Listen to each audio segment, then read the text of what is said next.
Her car seat looks like the right size. There are probably rules on when to move up to a booster seat, aren't there? Rear-facing, forward-facing? I think I have it right. Car crashes are a leading killer of children 1 to 13. Are your children in the right car seat for their age and size? Don't think you know. Know you know. Go to safercar.gov/the-right-seat. I know my child's in the right car seat, or else I wouldn't get in the driver's seat.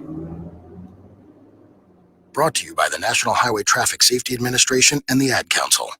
You don't usually get a stock tip from a 16-year-old, but I'm here to tell you about a different kind of stock. It's called Better Futures, a stock for social change that's not about making money. Instead, you invest to help students like me go to college. This is beyond a simple donation. It's the opportunity for America to invest in its kids and take an active stake in the future of the country. The return on your investment isn't money. What you get back is knowing you protected our potential. So one day, that potential can grow up to become surgeons and architects, executives and engineers, people who can change the future just by being a part of it. My name is Alicia, and I'm your dividend. Invest in better futures with UNCF. Visit uncf.org/invest. A mind is a terrible thing to waste, but a wonderful thing to invest in. A public service announcement brought to you by UNCF and the Ad Council. This is Nnamdi Asamoah. I play football for the Philadelphia Eagles, but what I do off the field with United Way might be more important. I'm a volunteer tutor and mentor. Why? Because over 1 million kids a year drop out of school, and that's not okay. It takes 12 years to create a graduate, but it takes about the same time to create a dropout. And the difference between a child becoming one or the other could be me, or it could be you. Studies show that if we get to these kids earlier, their chances are better, and kids who read well by 3rd grade are more likely to graduate. So join me in United Way. Suit up and take the pledge. Become a volunteer reader, tutor, or mentor, because when a child succeeds, we all succeed. Give, advocate, volunteer, live united. Take the pledge at unitedway.org. Brought to you by United Way, the Ad Council, and the National Football League.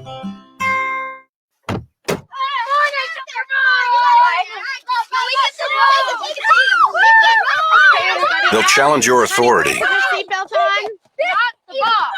They'll try to break your will. They'll push you to the edge of your sanity. Because that's what kids do. But this car is your territory, not theirs. Defend it. Who makes the payments? Who cleans it? Who drives it? You do. That's who. And in here, your word is law. So when you say you won't move until everyone's buckled up, you won't budge an inch. Until you hear that click. Never give up until they buckle up. A message from the National Highway Traffic Safety Administration and the Ad Council. For more information, visit safercar.gov/kidsbuckleup. Let's go inside the mind of a 10-year-old. I should have worn those earrings today. I like those earrings. Gabby has those awesome earrings. I need to ask her where she got those, but that's just what she would want me to do. I'll have Michaela ask her for me. Buckle up, Sarah. Yeah, but then Michaela will be like, why don't you just ask her yourself? That's just like Michaela. Sarah, buckle up. Michaela's such a great name. I wish I was called Michaela. There's like a dozen Sarahs in my class. Hey, we're not hitting the road until you buckle up, honey. Oh yeah, seatbelt. I forget sometimes because my brain is like busy, you know? I wonder if there's pizza at school today. Sometimes it can be tough to get through to your kids, but it's not impossible. Always make sure they're wearing their seatbelts, even on short drives. Remember, you have the keys, you have the power. Never give up until they buckle up. A message from the National Highway Traffic Safety Administration and the Ad Council. Visit safercar.gov/kidsbuckleup for more information.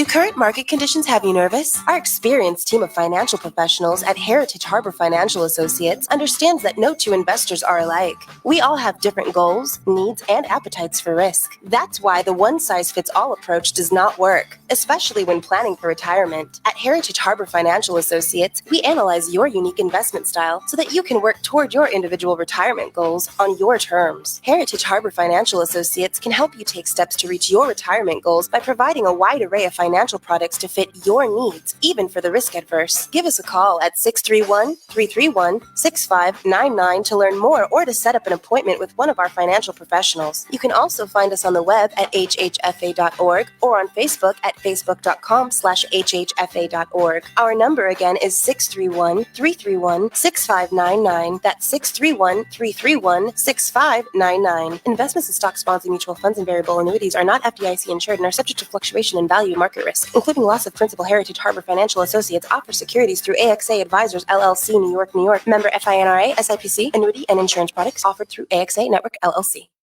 Be fearless at MMA Long Island and Seituha Karate. Located at 28 Cold Court in Ronkonkoma, MMA Long Island is the martial arts school for you if you want to learn combat-proven techniques, build confidence, discipline, and self-esteem while learning real martial arts to fight back against bullies, predators, and peer pressure. MMA Long Island offers group and private lessons for all ages and levels in traditional Goju-Ryu Karate, MMA, and self-defense. MMA Long Island is one of Long Island's most affordable martial arts schools.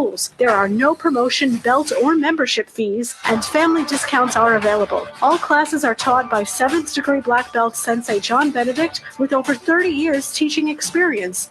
So whether you want to get in the ring or protect yourself and your family, MMA Long Island can help you reach your goals. Visit MMALongIsland.com. That's MMALongIsland.com or call or text 516-381-9660. That's 516-381-9660. Edward Lehman has been a trusted insurance advisor for over 16 years with insurance solutions for auto, home, commercial, life, and retirement. He's located at 54 Sunnyside Boulevard, Suite H in Plainview. That's just 1,000 feet south of 495. Local agent, local advice. The time to think about insurance is before you need it. So do yourself a favor and before you pay your next insurance bill, give Ed and his team a call, 516-935-3900, or visit him online at www.allstate.com/EL. Edward H. Lehman Insurance is your trusted insurance advisor.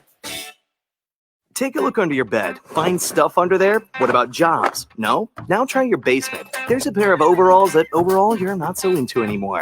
A perfectly good laptop that hasn't sat in your lap in months. And even more stuff, but still no jobs? Well, you really have both. See, stuff is defined as household articles considered as a group. Sometimes this stuff is no longer needed. Wait, no longer needed? That can't be right. Because remember those jobs you were looking for? Those are really needed. And they're the stuff inside your stuff. Even inside that winter coat that moved with you to Phoenix. Our job is to unlock those jobs. And it starts when you donate your stuff to your local Goodwill. Here's how we do it. When you donate to Goodwill, we sell your stuff to provide job training for people right here in your community. So just by teaming up with Goodwill, you help create jobs. And isn't that worth parting with the leftover keytar from your 80s cover band? Goodwill. Donate stuff, create jobs. Find your nearest donation center at goodwill.org. A message from Goodwill and the Ad Council. Dear John, I was hoping it wouldn't come to this, but you've left me no choice. I'm leaving. Uncontrolled high blood pressure is really serious, and lately you seem to really not care. I've been there for you since day one, and I know you think I'm gonna keep ticking, but no, my friend, I can quit whenever I want. Why can't we get back to the good times, when we were more active and ate more healthy foods, and you checked on me every once in a while? Is that too much to ask? I don't want to leave, but unless you stop ignoring me, what else am I supposed to do? Remember, when I quit, you quit. Sincerely, your heart. Listen to your heart. Don't let it quit on you. Doing the minimum to control your high blood pressure isn't doing enough. High blood pressure can lead to a stroke, heart attack, or death. Get your blood pressure to a healthy range before it's too late. Find out how at heart.org/blood pressure. Check, change, control. A message from the American Heart Association, the American Stroke Association, and the Ad Council. Hey, what's up, everybody? I'm Jason Derulo. I love that music connects to people all over the country. But unfortunately, so does something else. Childhood hunger. 15 million kids struggle with hunger right here in America.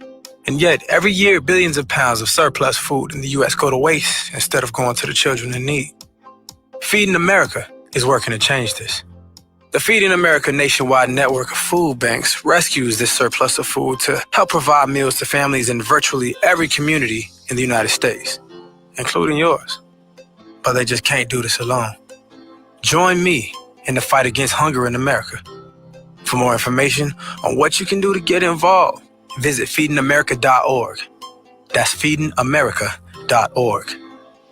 Together we can solve hunger. Together, we're Feeding America. A message from Feeding America and the Ad Council. It's the Worldwide Sports Radio Network.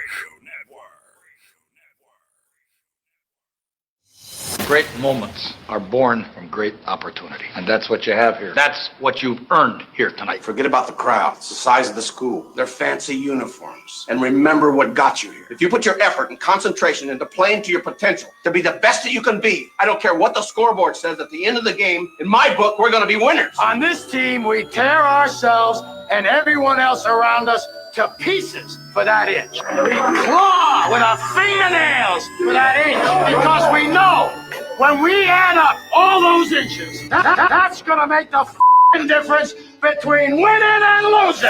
It's down to the wire with Errol Marks and Speedy Petey. Oh, Petey! Oh, Petey! On the Worldwide Sports Radio Network. Hello, Long Island, New York, and around the country. This is Down to the Wire. I'm your host, Errol Marks, my co-host, Mr. Tidy Whitey Man himself, Speedy Petey. Remember, you can reach us and call us at 631-965-4990. You can also go to our website at www.worldwidesportsradio.com. Download our app. How do you do that? You go to iOS, WWSRN, or Android. Worldwide Sports Radio Network. Speedy Petey, what is going on, my friend? How was your weekend? How was your wonderful divisional football weekend? Makeshift for the most part because I was watching a lot of the games on my phone because I was helping out my aunt move a lot of the mattresses from my grandparents' house into her new house. So physically grueling. So I was watching a lot of it on my phone, but enjoyed the games. So some good games, some sloppy ones we saw with the Ravens, terribly and the Bills especially. Terribly the sloppy. Ravens and the Bills especially. I don't know what happened to Justin Tucker, but jeez, I don't know what happened to Lamar Jackson. That too, yeah. I mean, he's lost it. I don't know what the hell is going on right now with the Ravens. I think the Ravens in the offseason are going to have to decide on what they're going to do when it comes to their quarterback position. Yeah. Because to me, Lamar Jackson is a great regular season quarterback, but this guy can't get over the hump. He won last week, a very close game, a game that could have went either way. Mm-hmm. And then this week against the Buffalo Bills, where I thought they were the more talented team, they got their butts weamed. And I say weamed, not reamed, because that's the way I look at it. There was no win or lose to it. It was a weam. And there's no such thing as a word, but I just gave that word. But Baltimore did not look good this week. They didn't. And now you're looking in the offseason, they definitely have to evaluate what they're going to do at the quarterback position. Being that this draft class has some talented quarterbacks later possibly in the second and early third round, maybe Baltimore looks possibly into making a move for a backup quarterback for Lamar Jackson in the second round. Right. I mean, right now, you can't depend on Lamar Jackson to win the big game. So if you can't depend on your starting quarterback to win the big game, you have to have that backup in hand to possibly move into that position, because RG3 was hurt. He wasn't in that game when he got hurt. Mm-hmm. And then they bring in a guy that we never even heard of. So again, Baltimore moving forward in the offseason, they have a talented team. They have one of the most talented defensive teams in the league. Humphreys is one of the best corners in the league. They added Campbell in the offseason. You would think that was going to help him. He was out the whole season because of injury. And they're going to lose some defensive players. They are. This offseason, they might lose. What are the two guys that are available? Matt Judon, who was a Pro Bowler this year, so they're going to have to pay him pretty big, and Yannick Ngakoue. And both of them are Pro Bowl players. So one or the other, they're going to have to decide who they want. And I think they're going to probably keep Ngagwe. I think they're going to let Judon go. So in thought, Baltimore is probably going to be in a worse situation next year going into the season because they're going to lose players in free agency. So as a Jet fan and as the Jets looking for a pass rusher, I think Judon would be a perfect fit for the New York Jets, putting him and matching him up with C.J. Mosley in the offseason. I think that would make a lot of sense for the New York Jets, adding that edge rusher that they desperately need. By the way, your best friend, Eric Martini, already in the comments section, bragging about Tom Brady. Oh, so wait a second. Did anybody watch the game, the last game on Sunday? And I know a lot of people are giving Tom Brady all the credit in the world. Tom Brady did not have a good game. So everybody that keeps talking about Tom Brady, that Tom Brady won the game, Tom Brady played a good game. He didn't make any mistakes. 18 for 33, 199 yards, and 2 touchdowns is not a great game. So I don't know where you're coming up that it's a great game. Tampa's defense played sensational. They outplayed the Saints defense, who to me is probably one of the most underrated defenses in the league, one of the top 3 all-around defenses in the league. They made a lot of mistakes. The Saints made a lot of mistakes, especially offensively, and that's why they lost the game. It had nothing to do with Tom Brady, Eric. So I don't know why you keep calling him the GOAT. I don't understand why. If you watch the same game I watched, and I know there's a lot of people that watch the game, and I don't want to hear about Peyton Manning, Tom Brady, Drew Brees. This has nothing to do with Tom Brady. The game was won by the trenches. We say this all the time. The better running team and the better defense wins the game. Who ran better yesterday? Leonard Fournette. He ran better than Alvin Kamara. That's why they won. And their defense played sensational. Absolutely sensational. Ronald Jones had 13 carries for 62 yards. You had 17 carries for 63 yards for Leonard Fournette. Alvin Kamara had 18. He was the only good runner on that team. 18 for 85 yards. No touchdowns. You're not going to win like that. And you're definitely not going to win when your best receiver by far has no catches. Exactly. It was the defense that won it for the Buccaneers, not Brady. I am so tired of looking and listening to people all over social media. Oh, look, it was Tom Brady. It was Tom Brady. It wasn't Tom Brady. Watch the game, Eric. All you fans out there, stop calling Tom Brady. Now, I'm not saying Tom Brady isn't one of the top 5 quarterbacks of all time. I'm not attacking that. I think he is. But to say yesterday it was because of the GOAT, it was because of Tom Brady, it wasn't because of Tom Brady. I don't know what you were watching if you think Tom Brady was the reason why the Buccaneers won that game. Go look at the numbers. Eric also says Brady outplayed Breeze. Yes, we know, but Breeze didn't play well, so that's not really saying much. And Breeze also has broken ribs. He shouldn't have even played in the game. But they weren't going to win with Taysom Hill. He didn't even play either. No, he didn't. He screwed up the one time that he caught the ball. He screwed up and lost yardage. It wasn't Tom Brady that won the game. He's better than Peyton Manning. Whatever you say, Eric. I don't know what if you're going to take shots at Peyton Manning. That 199 yards, 18 for 33 or whatever I said. Mm-hmm. That's not a good game. That's Peyton Manning-esque, his last season of his career in the playoffs. Right. And nobody says that Peyton Manning was the reason they won those games, even though he played okay in the Super Bowl. It's the defense. It's C.J. Anderson. The Saints had a great pass defense. Yes, they did. And what did they do offensively? They made mistakes. They threw the ball into bad coverage. Watch the game, Eric.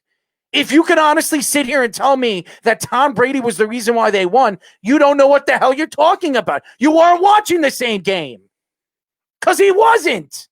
Both guys didn't play well. Drew Brees and Tom Brady didn't do well. It was a battle of the defenses. And you know who won? The Buccaneers. They made more plays. That's why they won.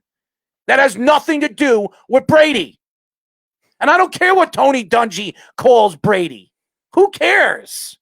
Tony Dungy, of all people that's taken shots at Tom Brady, has taken shots at Bill Belichick over the years. All of a sudden he calls him the GOAT. Who cares what he says? I think it's also just magnifying it for the broadcast too, being it's probably Brady and Breeze's last matchup, unless Breeze does come back next year. But they could just say that just to say that. Anybody that is going to sit here and say that Tom Brady had a good game wasn't watching the right game.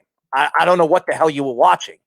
18 for 33, 199 yards, 2 touchdowns is not a good game. And the 2 touchdowns he threw were short pass touchdowns. Passes right at the 5-yard line. Me and you could have made the throws, Speedy.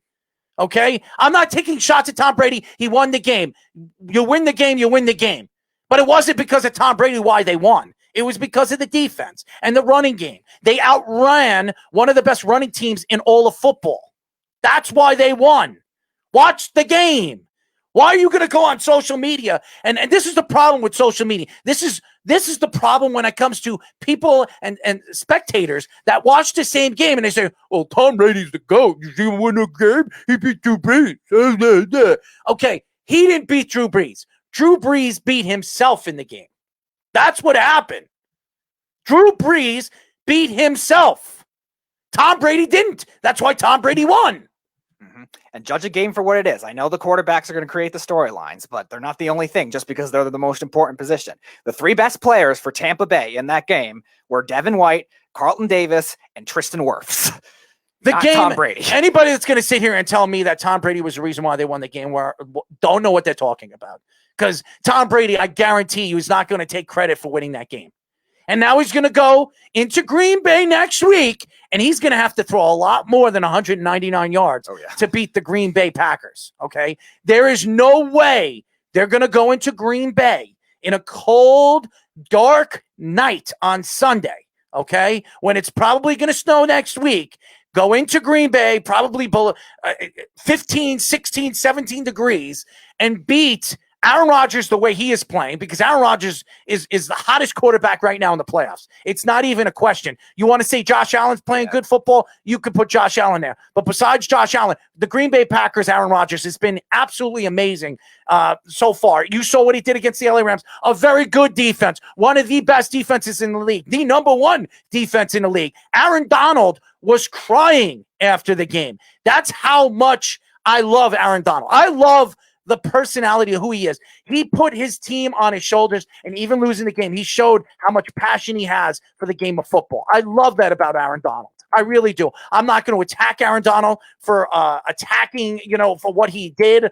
And what is he saying? Be prepared to see Brady in the Super Bowl. Okay, be prepared to nothing. And let me ask you a question, Eric, because you're so in love with Tom Brady, okay? Because you know everything about Tom Brady. You know more about Tom Brady than anybody else does. You're going to honestly sit here and tell me that in the last, 2 seasons, Tom Brady has played good football? Because the answer is no.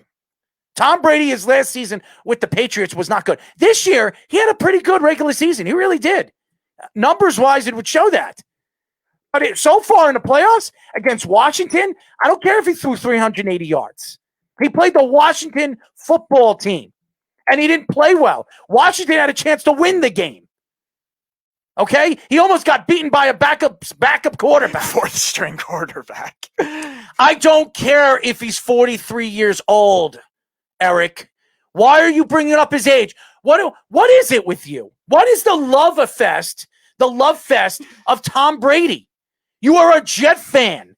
You're not going to sit here I'm not going to sit here on national radio and praise Tom Brady. If Tom Brady had a good game, I'd say, Tom Brady had a sensational game. Tom Brady was one of the worst quarterbacks this week. You know who played better than him? Baker Mayfield. Baker Mayfield played better than Tom Brady.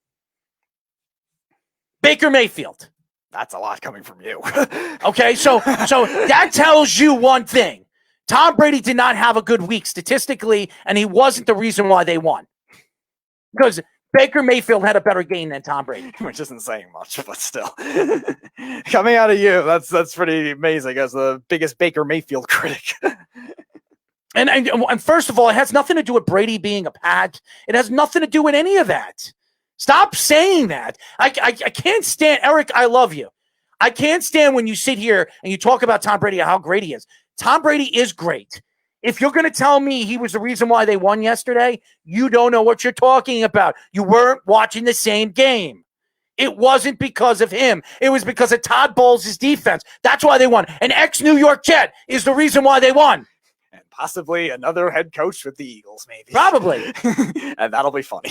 Probably. And could you imagine Eric Bieniemy not getting a job again this year? Oh my God. What does that say? Oh my What does that say about a guy? Disgraceful. I mean, seriously, this guy has been interviewing for the last 3 seasons. He has interviewed at least 16 times, 16 coaching jobs. He has not landed one of them. Maybe the Texans will get their wish after all. Probably. I don't think he's going to take the job. I don't think so either, because according to reports, nobody wants the Texans job whatsoever. And they say it's like the coaching job in the last 10 years that has been the worst situation. We've seen winless Browns teams, dysfunctional Jaguars and Lions and teams like that. And this Texans team, that was a playoff team last year, all of a sudden is the worst coaching vacancy. And I also feel bad.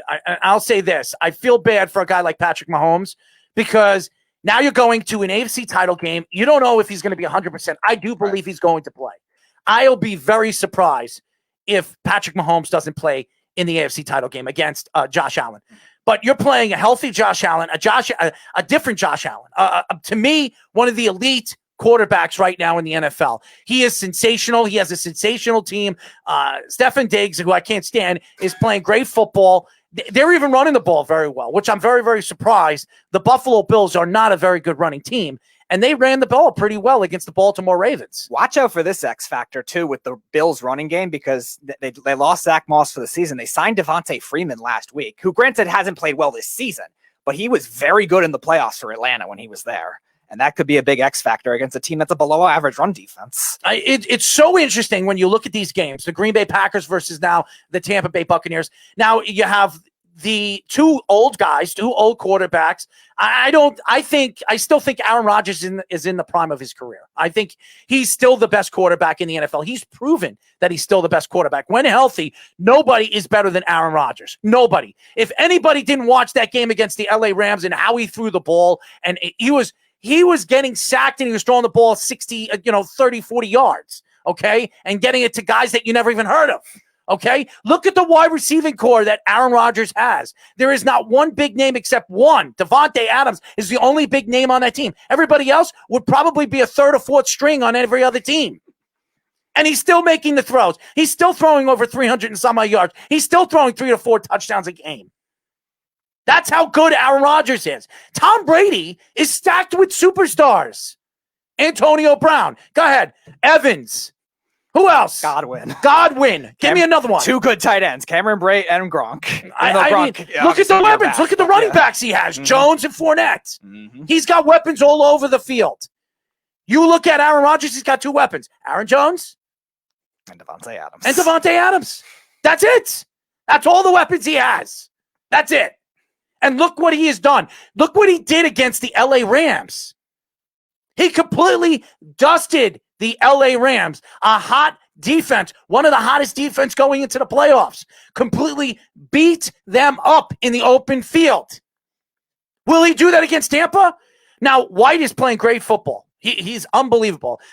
We all knew he was going to be a great, talented player. Mm-hmm. He was a top 10 player. We all knew what the Buccaneers were getting, even though he hurt himself the first year and he was out for the whole season. You see what he is in his first full season as a player. You know what he's going to be. He's going to be one of the best linebackers in the league. He's fast. He can do everything. He can stop the run. He can get to the quarterback. He does everything good. But in this game, who is going to take out Davante Adams? Now, Davante Adams is a different kind of beast. Now, I know when you talk about Thomas has been, last year he was the best wide receiver in the league. To me, Davante Adams in the last 5 years has been the best all-around wide receiver in the league. And when healthy, he's unstoppable. Now, the other question is, too, will they have a different game plan for Davante Adams, similar to what they had for Michael Thomas? Because Carlton Davis did a great job, but they also did some zone schemes too. Are you listening to what he is saying? And Evans and Godwin don't even break the top 10. Stop. Why? Because the numbers don't show that he is? You're spreading out the offense. He's not depending on one player. Right. That's why they're not in the top 10. Eric, open your eyes. You're talking about one of the best wide receivers in the league for the last 5 seasons in Evans and Godwin. The last 3 years, he's been as good as anybody in the slot. What are you talking about? Because they're not in the top 10, he's spreading the offense out. He's got so many weapons. Look at the weapons. If you have one player, Devontae Adams, yes, he's going to have 1,400 yards because he's going to throw them the ball 90% of the time. Eric, Mike Evans has been a top 10 receiver his entire career so far and has been some years top 5. Godwin is, if he's not top 10, he's 12 or 13. And Brown never even gets the ball. You know why Brown never gets the ball? He's a decoy. That's why. He just came in the middle of the season. Right. They're using him as a decoy. You watch. If Brown comes back and they go to the Super Bowl, he plays next week, knowing that he is a decoy, he will throw him the ball more if the Green Bay Packers expect him to throw to Evans and Godwin. Come on, Eric, you've been watching football for a very, very long time. A very, very long time. For you to go on here and tell me, because they don't break the top 10 right now in stats, you're going to tell me they're not top 10 players? Godwin and Evans were top 10 players last year. Top 10 with a backup quarterback in Jameis Winston. Are you kidding me? Are you kidding me? I'm so tired of this. Antonio Brown, if he played a full season and he didn't miss a full season last year, Antonio Brown has been one of the best wide receivers of all time. Of all time. All right. He said, now, where did Winston take Evans and Godwin? Nowhere. Okay, but that doesn't mean... Hold on one second. Hold on one second. So wait a second. Because Jameis Winston didn't take Evans and Godwin anywhere. First of all, Tom Brady has a better offensive line than Jameis Winston ever had. Yes. Okay? Ever had. That's one. Number two, they never had Leonard Fournette last year. They never had Jones. 2 viable running backs. Okay? Now you have 2 consistent tight ends in... what's his name? I'm sorry, Brate and Gronk. 2 guys. One guy that's a Hall of Fame, and the other guy who last year was one of the best tight ends in the league. So I am so tired of this. Do we have somebody? Well, let's try to put this. I don't know if this is a person. Put him through. Who do we have? Welcome to Down to the Wire. Who are we speaking to? Hello. This is. And that would be nobody. That would be nobody. So again. Brady gets sacked a whole lot. Yeah, so Brady gets sacked a whole lot. That's why his offensive line, he has had, if you look at Jameis Winston, he was one of the league's best sack guys last year. You look at Tom Brady. Tom Brady is probably getting sacked 7th or 8th right now out of all the quarterbacks in the NFL. And a lot of that has to do with injuries, too. Ali Marpet was out for a lot. I don't have the numbers in front of me, so I don't know exact. I think their offensive line was like 13th or something like that in the league this year. That's great. And again, a lot of that has to do, I could have been better. A lot of that has to do with Marpet and Jensen, their interior. Their line was 29th in the league last year with Jameis Winston. Right. This year they were 13th. That's great. And again, going back to your initial comment, Eric, Jameis Winston was never a bad yardage quarterback either. He wasn't a good leadership winning quarterback because he threw 20-something interceptions every year. And Bill Belichick Belichick does not need Brady, okay? Bill Belichick lost 9 starters this year to COVID-19. His starting left tackle was out. 3 of his starting or defensive players sat out all season. Don't come on this and tell me that Bill Belichick, because you're going to see next year, Bill Belichick didn't need Tom Brady. Because Bill Belichick, again, next year will be on top of that division or one of the top teams in the AFC. And you think with Matthew Stafford. Yes, I do. I think Matthew Stafford will be on his way over there to Tom Brady's old team, the Bill Belichick Patriots. Okay. A year after they fire an ex-Patriots coach, the Patriots get an ex-Lions quarterback. Okay, so Brady doesn't need. Okay, Eric, I'm willing to bet you that Brady doesn't win the Super Bowl this year. He's not going to win it because he's going to have to go. And I don't get. Listen, I don't want to hear that. Go Jets. You are a Brady fan, so you're not a Jet fan. But yesterday, I want to go off this Tom Brady thing.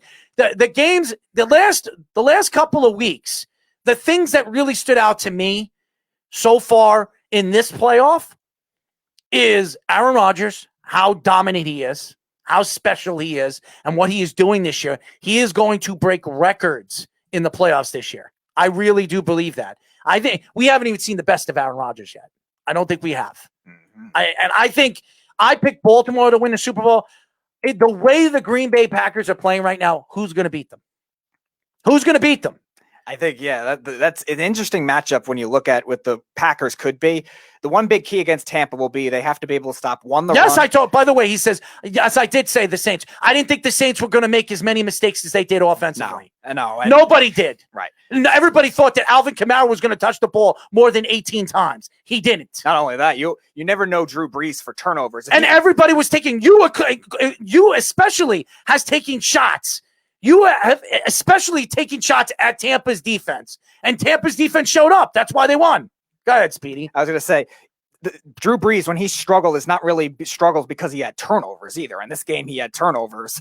He had 2 interceptions. One of them was a pick 6.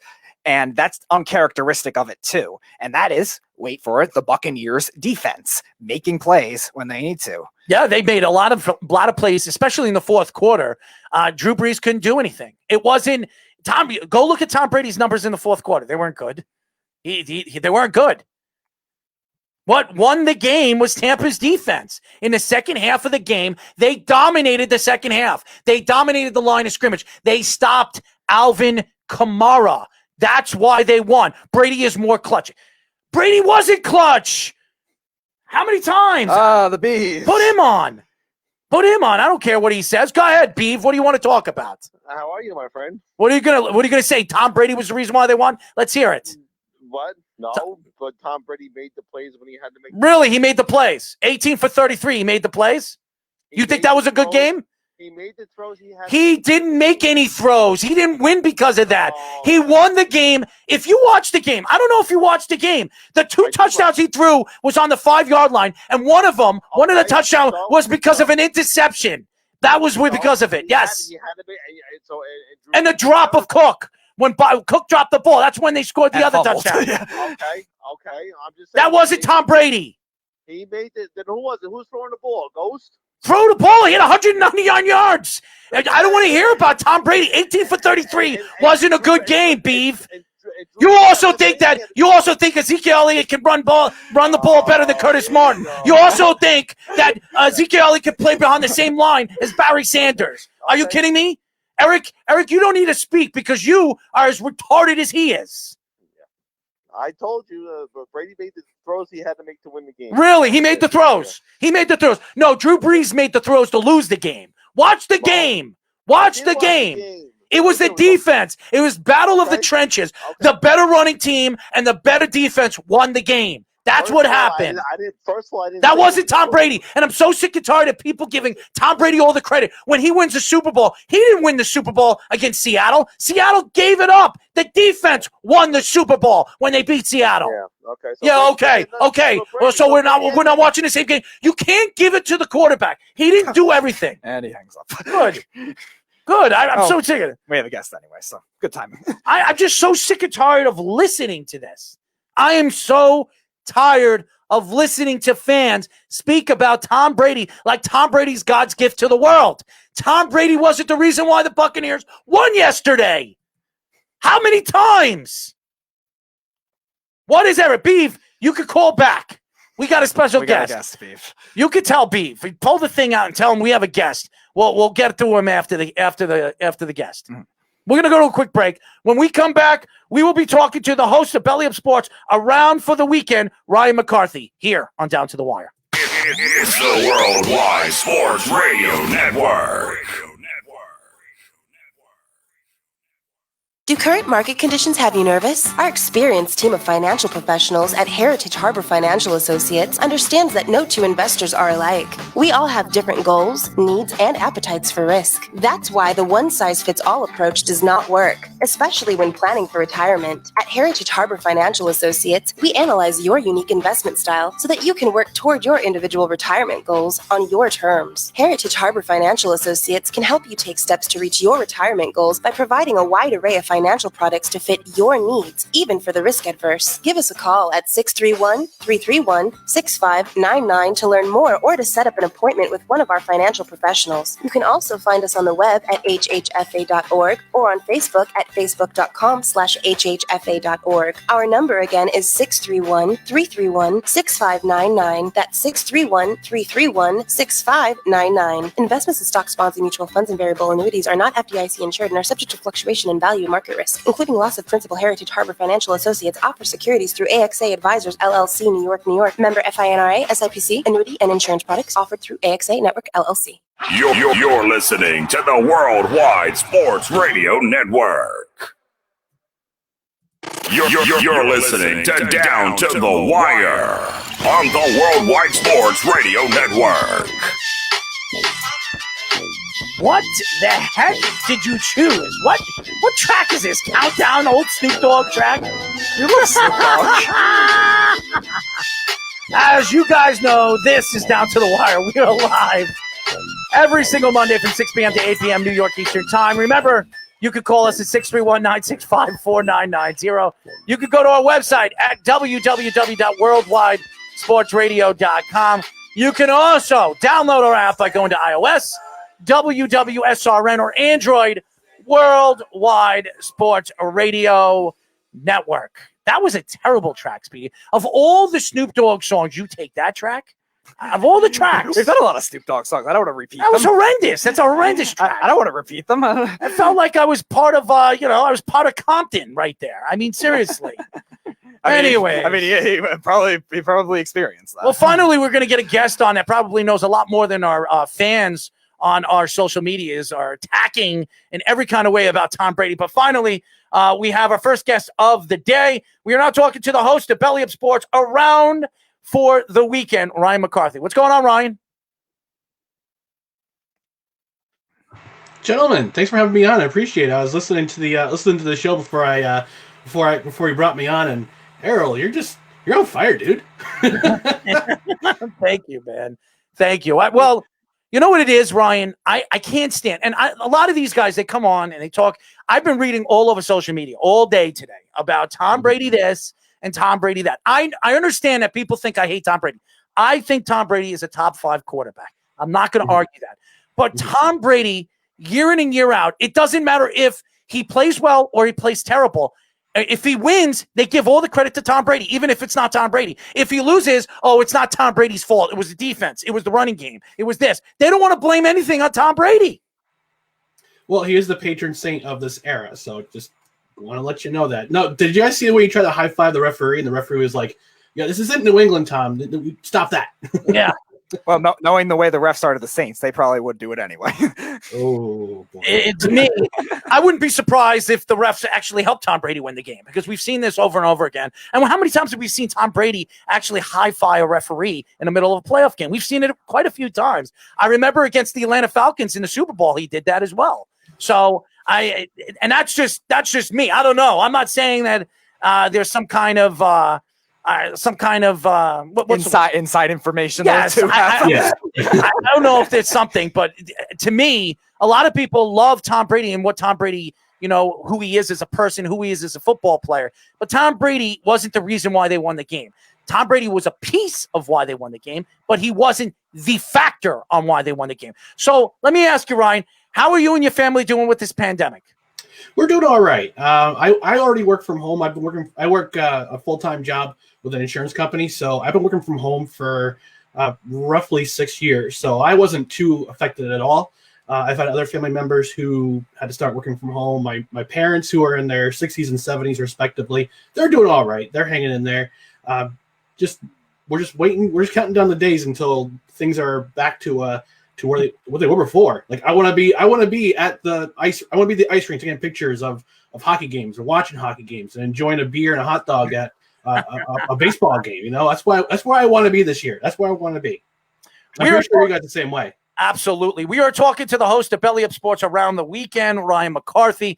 So Ryan, I want to know what your thoughts were. What game stood out to you this weekend, and what game is going to stand out to you in the AFC and NFC title game? Well, the one game that stood out to me, and I was watching it live, and I was watching pretty much watched the entire game, was the Browns Chiefs. That was the most interesting because when you saw Mahomes go down, the dynamic changed instantly. I thought the Chiefs missed some chances to end the Browns very, very early. I think right before halftime, they got the turnover and. They drive down the field. No, they force a field goal. They drive down the field. They don't get the touchdown. They get the field goal. I thought if they got a touchdown and they got that touchdown to the pick six, that was game over. I mean, that was, and you have to play. You don't have to play as desperate as they did at the end. But when Mahomes went down, that just flipped the script. And gave the Browns some hope, and they got the running game back, which I was kind of wondering why they kind of went away from it. And that's their bread and butter.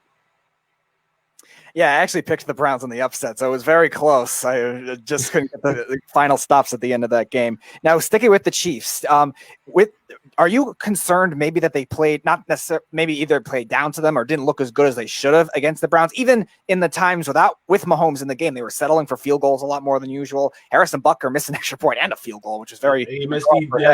Hit the upright. Yeah, I mean, I wouldn't say it was the Chiefs playing down to the Browns. I would say the Browns, we elevated their game. They had a lot of momentum coming into the last couple of weeks, and that game against Pittsburgh where they just absolutely handed their lunch to them, to Big Ben and the rest of the Steelers, that kind of gave them motivation to say, hey, we could probably go all the way. And unfortunately, they didn't. That's too bad because I've got a lot of friends who are Cleveland fans, and they were all disappointed that they couldn't get to the championship. But I thought the Browns played a more elevated level than a lot of people thought give them credit for. Ryan, when you look at the football playoffs, and these games we talk about the wild card weekend. That's the best week of football. Now the divisional games. Was this a fun divisional week? I really was expecting a lot more exciting games. A lot of these games were not exciting. A lot of them were blowouts, a matter of fact. I mean, the Buffalo Bills blowing out Baltimore. Green Bay blowing out the LA Rams. Kansas City looked like they were going to blow out Cleveland until they came back. That was the most exciting game. And then Tampa, I don't know what. This game was the worst game of the week. The game that everybody thought, I mean, this was a headlining game on Sunday night. And this was probably the worst game out of all of them. Were you surprised that the games weren't as exciting as they usually are? Initially, I did, especially with Green Bay and Los Angeles. I expected the Rams to play a little closer. I know Aaron Donald had some injury concerns coming into the game. He was very limited. I thought the Rams were going to I can't understand the Rams with their quarterback situation. Jared Goff's basically playing with half a thumb, trying to throw the ball, and they try to get the running game going, but they can't seem to. And after that first touchdown by the Packers, where a beautifully designed play by Matt LaFleur with Rodgers throwing to Adams and just absolutely beating the brakes off of Ramsey, and Ramsey just having a temper tantrum on the side. It was game over from there. As soon as I saw that and I saw the Packers driving down the field for the second touchdown, I said, you know what? I'm going to watch a hockey game. This game's over. So you're a big Jets guy, and the Jets have made a lot of headlines recently with their new coaching. Oh, you don't know how happy I am about this. You don't know how happy I am that you're a Jet fan. So you explain your happiness of the hiring of Robert Saleh, and do you think he was the best coach they could have gotten? While I was on a Jets podcast, exclusive Jets podcast. It was called Downtown Jets. Dan Goldstein, my former co-host, shout out to you if you're watching. We came up with our top 3 picks for head coaches, and we both had the consensus that Matt Campbell from Iowa State was our number 1 guy. I think a lot of Jets fans, I hope a lot of Jets fans had him in mind too, but reading the reports that he's no, I'm not interested in the pros right now. I completely understand. We also had Bieniemy. We also had Arthur Smith. We kind of had Robert Saleh as an afterthought, but then you saw the Jets. Okay, they brought him in for a first interview. Great. They brought him in for a second interview. And then you see him go to Philly for an interview. And you said, okay, you gotta do something, guys. You gotta make him an offer. You gotta make him an offer. And as soon as I made the offer and he accepted in principle, I was ecstatic because this means that I won't have to enter every week for like to have the last 2 years and wanting to put my head through a wood chipper every time Adam Gase makes a really bad call. And I'm pretty sure most Jets fans feel the same. And reading more about Saleh and who he's bringing in, what kind of a guy he is, and what kind of a character he is, I have hope. I feel encouraged for the first time as a Jets fan, and I can't tell you how long. Now I was listening along to was Weapons Hot last night. Mm-hmm. Solid job by those guys. They had a really good analysis. They had lots of, also very entertaining too. Most Jets fans are, Errol, yourself included. So, so they had a lot of good breakdowns about Saleh, who they're going to keep, who they're going to punt. I guess keep and punt is their big thing. Yeah. But I think a lot of Jets fans have a lot of hope right now. Well, I knew that Saleh was going to get the job because he did a Zoom conference with Joe Douglas. Then they called him in. He was in his office for about 8 hours, and he left. And a lot of people said, well, if the Jets let him leave, he's probably not going to get the job. Saleh was waiting for the Urban Meyer thing to fall. When Urban Meyer signed with Jacksonville, 10 minutes later, Robert Saleh signed with the New York Jets because the number one team that everybody wanted to go and coach was Jacksonville because of the whole Trevor Lawrence sweepstake. Everybody knew about it. And with the draft stock that they have 11 draft picks this year. And the money that they have this offseason, they have over $80 million that they spend, which is the most in the NFL. And the Jets have the second most.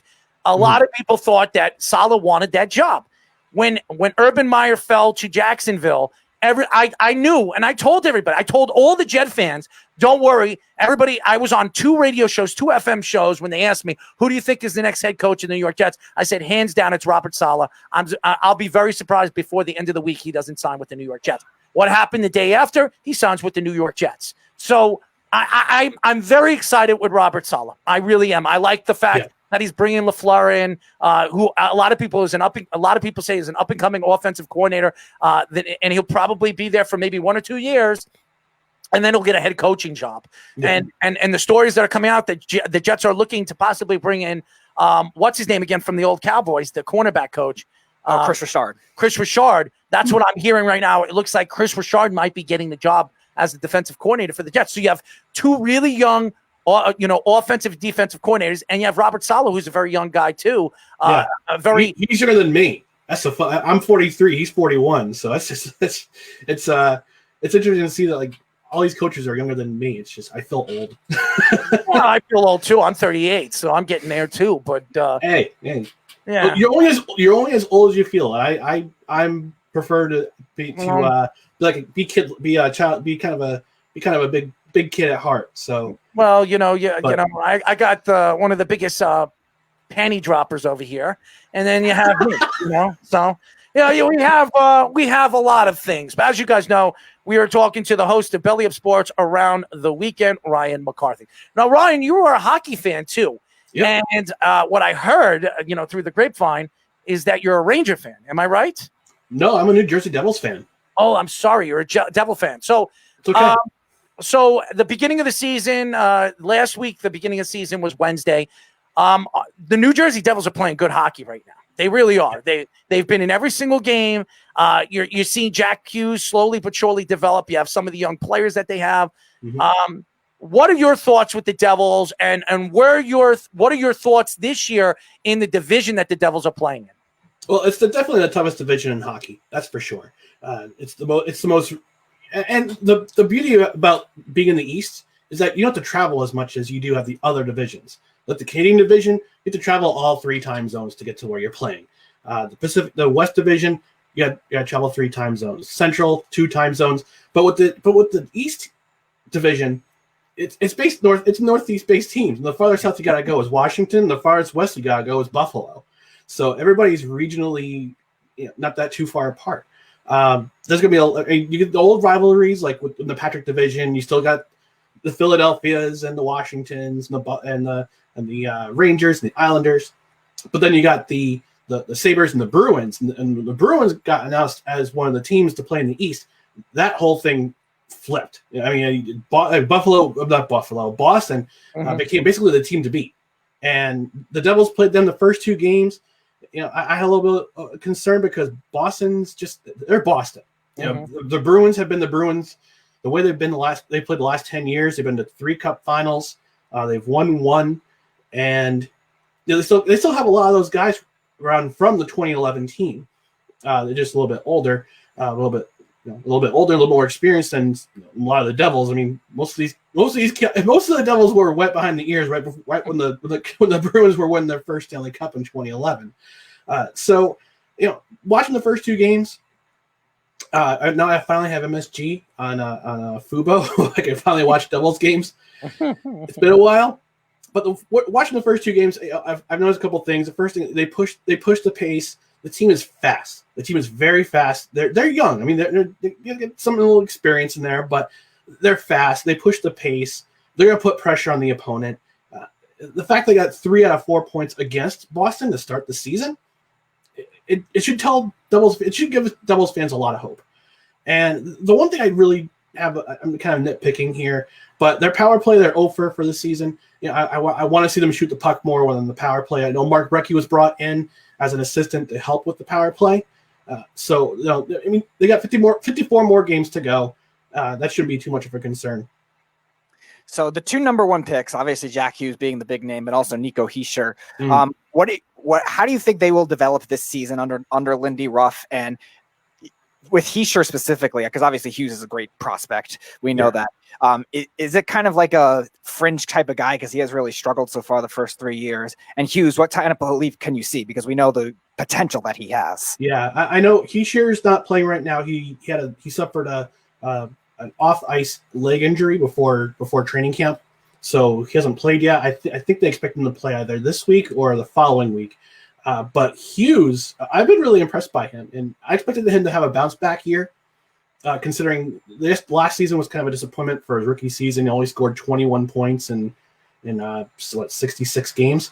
Had a little bit of a disappointment, but it was his first year. You're gonna struggle in your first year in the league, no matter how good you were. You're the number 1 pick in the league. Okay, you're still gonna struggle. I mean, that's growing pains. It's growing pains in any league. But from what I understand, he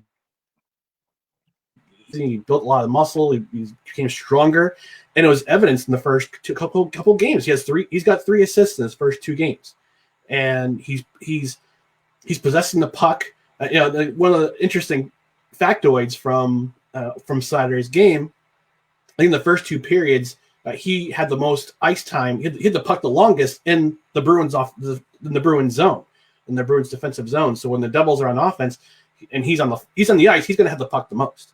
Mm-hmm. And that's one of the things that Lindy Ruff has predicated in his teams and his systems is puck possession. And when you have your best player on the ice and he has the puck the most out of anybody on the ice, things are going to happen. And I'm really excited to see his development. Again, three assists in 2 games. I just need to start scoring some goals, and Hischier comes back, and I think the Devils are on the up and up. Now, I don't know if you guys watched. Either you guys watch Saturday's game at all, or catch the highlights? I didn't see it. Are you talking about the Devils game? Yes. Yeah, I watched the game. Okay, so the one guy I'm high on, and I think after this game, every Devils fan should see more of is Yegor Sharangovich. He scored the game-winning goal. Don't ask me to pronounce his name because I'm very. I just did your homework for you, Errol. It's not going to be me. But with Hischier being out of the lineup, he's being inserted as a top 6 forward, and this is a guy who the Devils were very high on during training camp. He earned a spot. He was on the first line of Saturday's game, and the scoring touch he had at the end of the game, less than 2 seconds left, he scores a game-winning goal. That showed you a lot about Lindy Ruff's faith in this kid. He's not even 21 years old, and he gets the game-winning goal. He's very confident. He's a fast skater. He can shoot the puck. Yeah, and again, he's super, super confident. And when he's shooting, and he's playing with a top 6 forward. We are talking to the host of Belly Up Sports Around for the Weekend, Ryan McCarthy. Now going on to a little baseball. The New York Mets make one of the biggest trades in a very long time. When we talk about the New York Mets, it's not the coupon Mets anymore. It's Stevie Cohen's New York Mets. What were your thoughts when you heard that Francisco Lindor and Carrasco were going to get traded for practically a bag of balls? Were you surprised that the Mets made a trade like this? And where do you see these 2 players moving forward are going to be as a New York Met? I wasn't surprised at all. Uncle Stevie is opening up the checkbook, and he's willing to spend some money to make this team a contender. I have another podcast with Belly Up Sports. It's called No Credentials Required.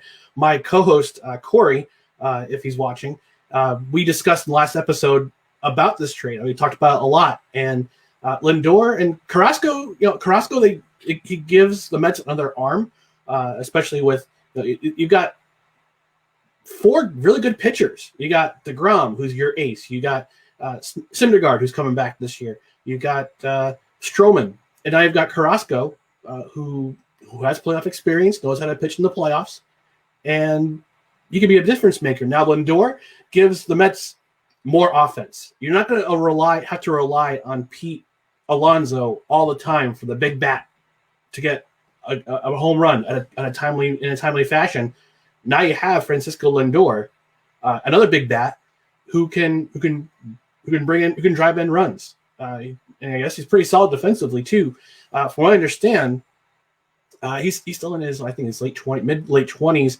I think Lindor is 27 years old. He's 27. Okay, so he's his late 20s. I think if he can prove that he can play at the same level in New York, in Queens, as he did back in Cleveland, I think he's earned himself a nice, hefty contract next season. He's going to earn it no matter what. He's getting a $300 million contract, no matter if he plays well or he doesn't. If he doesn't get it from the Mets, he'll get it from somebody else. Yeah. Somebody is going to give him $300 million. He's one of the top 7, top 8 players in the major leagues. He's going to get a lot of money. He's going to get a lot of money. So you being a Yankees fan, there are a lot of Yankee fans that were complaining that the Mets did get Francisco Lindor. And I mean, it's not an obvious need with the offense because the Yankees offense has a lot of talent on it. But would you have considered maybe trading for Francisco Lindor if you knew that Cleveland was also packaging Carrasco, say yes. Packaging Carrasco in the deal where the Yankees starting pitching. No, I think the Yankees have a lot in their farm system that they're waiting for those kids to come up as soon as a lot of these other guys either get traded away or they leave for free agency. I think the Mets were. I just had the feeling the Mets were going to get him overall. I mean, if the Yankees got him, whatever. They have a lot of prospects that can deal for him, but I think the Yankees have enough already. They re-signed LeMahieu. Thank you, Lord. The crisis averted there. Yes. DJ LeMahieu was a big part of this offseason. If the Yankees did not sign DJ LeMahieu, it would have been a lost offseason. They signed DJ LeMahieu. They probably redid the whole when it comes to the salary cap. I mean, just think about it. The Yankees overpaid a lot of players in the olden days. They did. George Steinbrenner. Now you look at the complete change because of COVID-19 and the money situation. They really changed the whole circle of what you're going to pay guys. They gave more years, less money on the top. They had a bargain. 6 years, $90 million to a guy that won a batting title, who was one of the top 4 players in baseball for the last 2 seasons. In my eyes, they stole him. And to me, when you look at DJ LeMahieu to Francisco Lindor, I mean, who would you rather want? As a Yankee fan, not just not being a Yankee fan, as a person that loves baseball, anybody will tell you DJ LeMahieu is a better all-around hitter than Francisco Lindor. I want DJ LeMahieu. That's who I want, even though Lindor is the younger guy and he's the shortstop. Both guys are sensational defensive players, and both guys are very good hitters. But DJ LeMahieu has proven that he can hit in the playoffs, and Lindor hasn't yet. So we have to see Lindor do it consistently in New York. We have already seen DJ LeMahieu do it in New York. So that's going to be the secret to what Francisco Lindor, if he wants to put himself on a pedestal as one of the best baseball players in New York, well, he's got to do it in New York. And if he doesn't do it in New York, and we've seen a lot of great players come here in New York and couldn't solve, for some reason, the New York fans. They couldn't solve it. We've seen pitchers, we've seen hitters, guys that were good everywhere else, but they come here to New York, and for some reason they can't hit New York. Especially Mets free agent outfielders. Yeah, so, I mean, we'll see what Francisco Lindor does when he's under pressure playing in New York, and the Mets go on a slide where they lose 3 or 4 games in a row. And Met fans are going to be on him because he's not hitting the ball. That's when we see who Francisco Lindor is and how he can take the pressure being in New York. Because and I know as a New York fan, that the press will feast on him if he doesn't. This is Cleveland. This isn't Cleveland. Nope, I definitely I agree. Yeah, I mean, it's gonna be interesting to see what Lindor does in coming up in the regular season. Spring training starts starts next month. I'm pretty excited for spring training to come along. I mean, I've got hockey season, but it having spring training is that expectation of hey, spring's right around the corner. Here comes baseball, and yeah, I mean, it's going to be interesting to see what Lindor does. Does he wilt under the pressure like a lot of these other ball players have done in the past? I mean, as you said, Errol, New York's the biggest. It's the biggest market in the United States, a media market in the United States in terms of sports, arguably the world. But yeah, I'm going to be fascinated. That's going to be one of the biggest storylines and one of the biggest narratives coming into the season is whether or not Lindor and even Carrasco. Yeah, Carrasco's the guy that in that trade that was probably the best part of the trade. You getting a starter as good as Carrasco, who's really a number two. He was the number two for Cleveland all those years behind Kluber. He was the second guy. And now Carrasco's going to Mets where he's the third or fourth guy. So that bodes well for the Mets when they get Noah Syndergaard back. I mean, that pitching staff is going to be stacked. They're going to be a dangerous team, especially when you're in a division with the Braves, who are a very dangerous team. So absolutely. The Mets are in a very good position. Before we let you go, my friend, why don't you tell the fans how they can find you and how they can listen to your show on Belly Up Sports? Okay, so I've got two shows. As I mentioned before, I've got Around for the Weekend, which is every Friday at 6:30 p.m. You can find me on Facebook. You can find it on Facebook, on Twitter, / Periscope, on YouTube. Just search for Around for the Weekend. You can also listen to my podcast, No Credentials Required. We drop episodes every Wednesday or every Thursday. You can find Around for the Weekend. You can find at Belly Up AFTW. That's the Twitter account. No Credentials Required is Belly Up NCR. If you want to just have a chat, if you want to chat with me casually as a sports fan, you can find me on Twitter at WhoIsRyanMCC. And I just want to let you know one of the key components of my show is that I pick a beer and I drink it along. It's like sitting in a bar, sitting at a sports bar. With COVID, you can't really sit at a sports bar and just have a drink with somebody. So what I usually do is I grab my mason jar, which is I call it my co-star, and I feature a local beer or a New York beer, which I'm going to drink right now. It's Wrench from Industrial Arts. It's a Northeast India Pale Ale. They're located right by Harrison, right off at exit 16 of the Thruway. So you know what you do? You do it with beer. So you know what I'm going to do? I'm going to bring soap on this show. I'm going to have all different kinds of soap, and whichever one everybody likes to smell, I'm going to put it in a bag and beat Speedy with it. And that's what we'll do. We'll do that on live radio. You guys get to pick on what kind of soap I beat Speedy with. What do you think, Speedy? You like that? I don't know how that correlates at all, but okay. I know how it correlates, Speedy. You get to choose the sock. That's so true. Not worth it. And you get to smell it too, even if it's on my feet. Oh. Also not worth it. Ryan, thank you for coming on. We definitely want to get you back on the show. We really appreciate you joining us. Gentlemen, Errol, Speedy, appreciate you having me on. Keep listening to the show tonight. We're going to have a lot of fun with our next guest, and I'm sure you're going to hear some crazy, outlandish things moving forward on this show. Awesome. Looking forward to it, gentlemen. Thanks again. Enjoy your beer, my friend. Enjoy the beer. As you guys know, we were just talking to the host of Belly Up Sports Around the Weekend, Ryan McCarthy. Nice guy. We're going to get him on again. He's got a great personality. I love the fact that he's a New York fan. He's a Yankee fan. He's a Devil fan, it's still in the New York market. I mean, New Jersey's right. It's connected. It's part of the New York market. Tri-state area. Yeah, tri-state. So I love that he's a New York guy. And moving forward with New York sports, it's going to be fun. It is going to be fun. We were just talking about Robert Saleh. Robert Saleh is going to bring notoriety to the New York Jets. He's going to bring compassion and stuff that we've missed since Rex Ryan. When Rex Ryan was here, yeah, he was a clown. Yeah, he was a little crazy. But he was so passionate to the press. He talked to the press. The press loved him. The last two guys that we had here in New York, Todd Bowles, he talks like Mike Tyson, okay? Yeah, and he barely said anything to the press. And then you get Adam Gase, whose eyes were the size of a cuckoo jar. I mean, seriously, when you think of the New York coaches that we've had, as far as the Jets are concerned, they've been horrendous. Even with the New York Knicks. Look at the New York Knicks coaches that we've had. They're probably even worse. I mean, seriously, Jeff Hornacek. I mean, who is there? Derek Fisher. David Fizdale. I mean, it's terrible. And now we finally have a competent coach in a guy like Thibodeau. So New York sports is on the rise. Now, as far as New York Mets coaches and New York Yankees coaches, well, we're going to have to see where Aaron Boone's going to be this year. If Aaron Boone doesn't get into the World Series this year, he will be fired by Brian Cashman this year. That's a guarantee. He will be fired. As far as the Mets management, I think they kept their manager in place because he was only there for 1 year, and they like him. I think he can help build. And he's a Spanish manager, which have a lot of Puerto Ricans and Dominicans on the team right now, which it helps.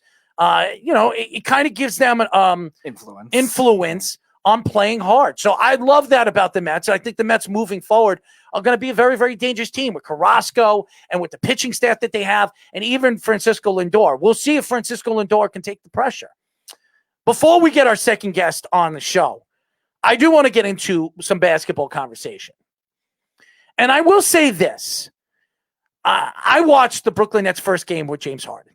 And I've watched and both those guys, when you see Kevin Durant and James Harden play on the same court as each other, James Harden had 30 points, Kevin Durant had 46 points. They had 76 of their teams, I think 115 points, okay? Or whatever it was, 116, 117 points. You are not going to win a championship if your two best players are scoring the majority of your points. What it shows is there's no depth on the court. That's the whole big picture here. James Harden, and I'm so sick and tired of listening to Kyrie Irving.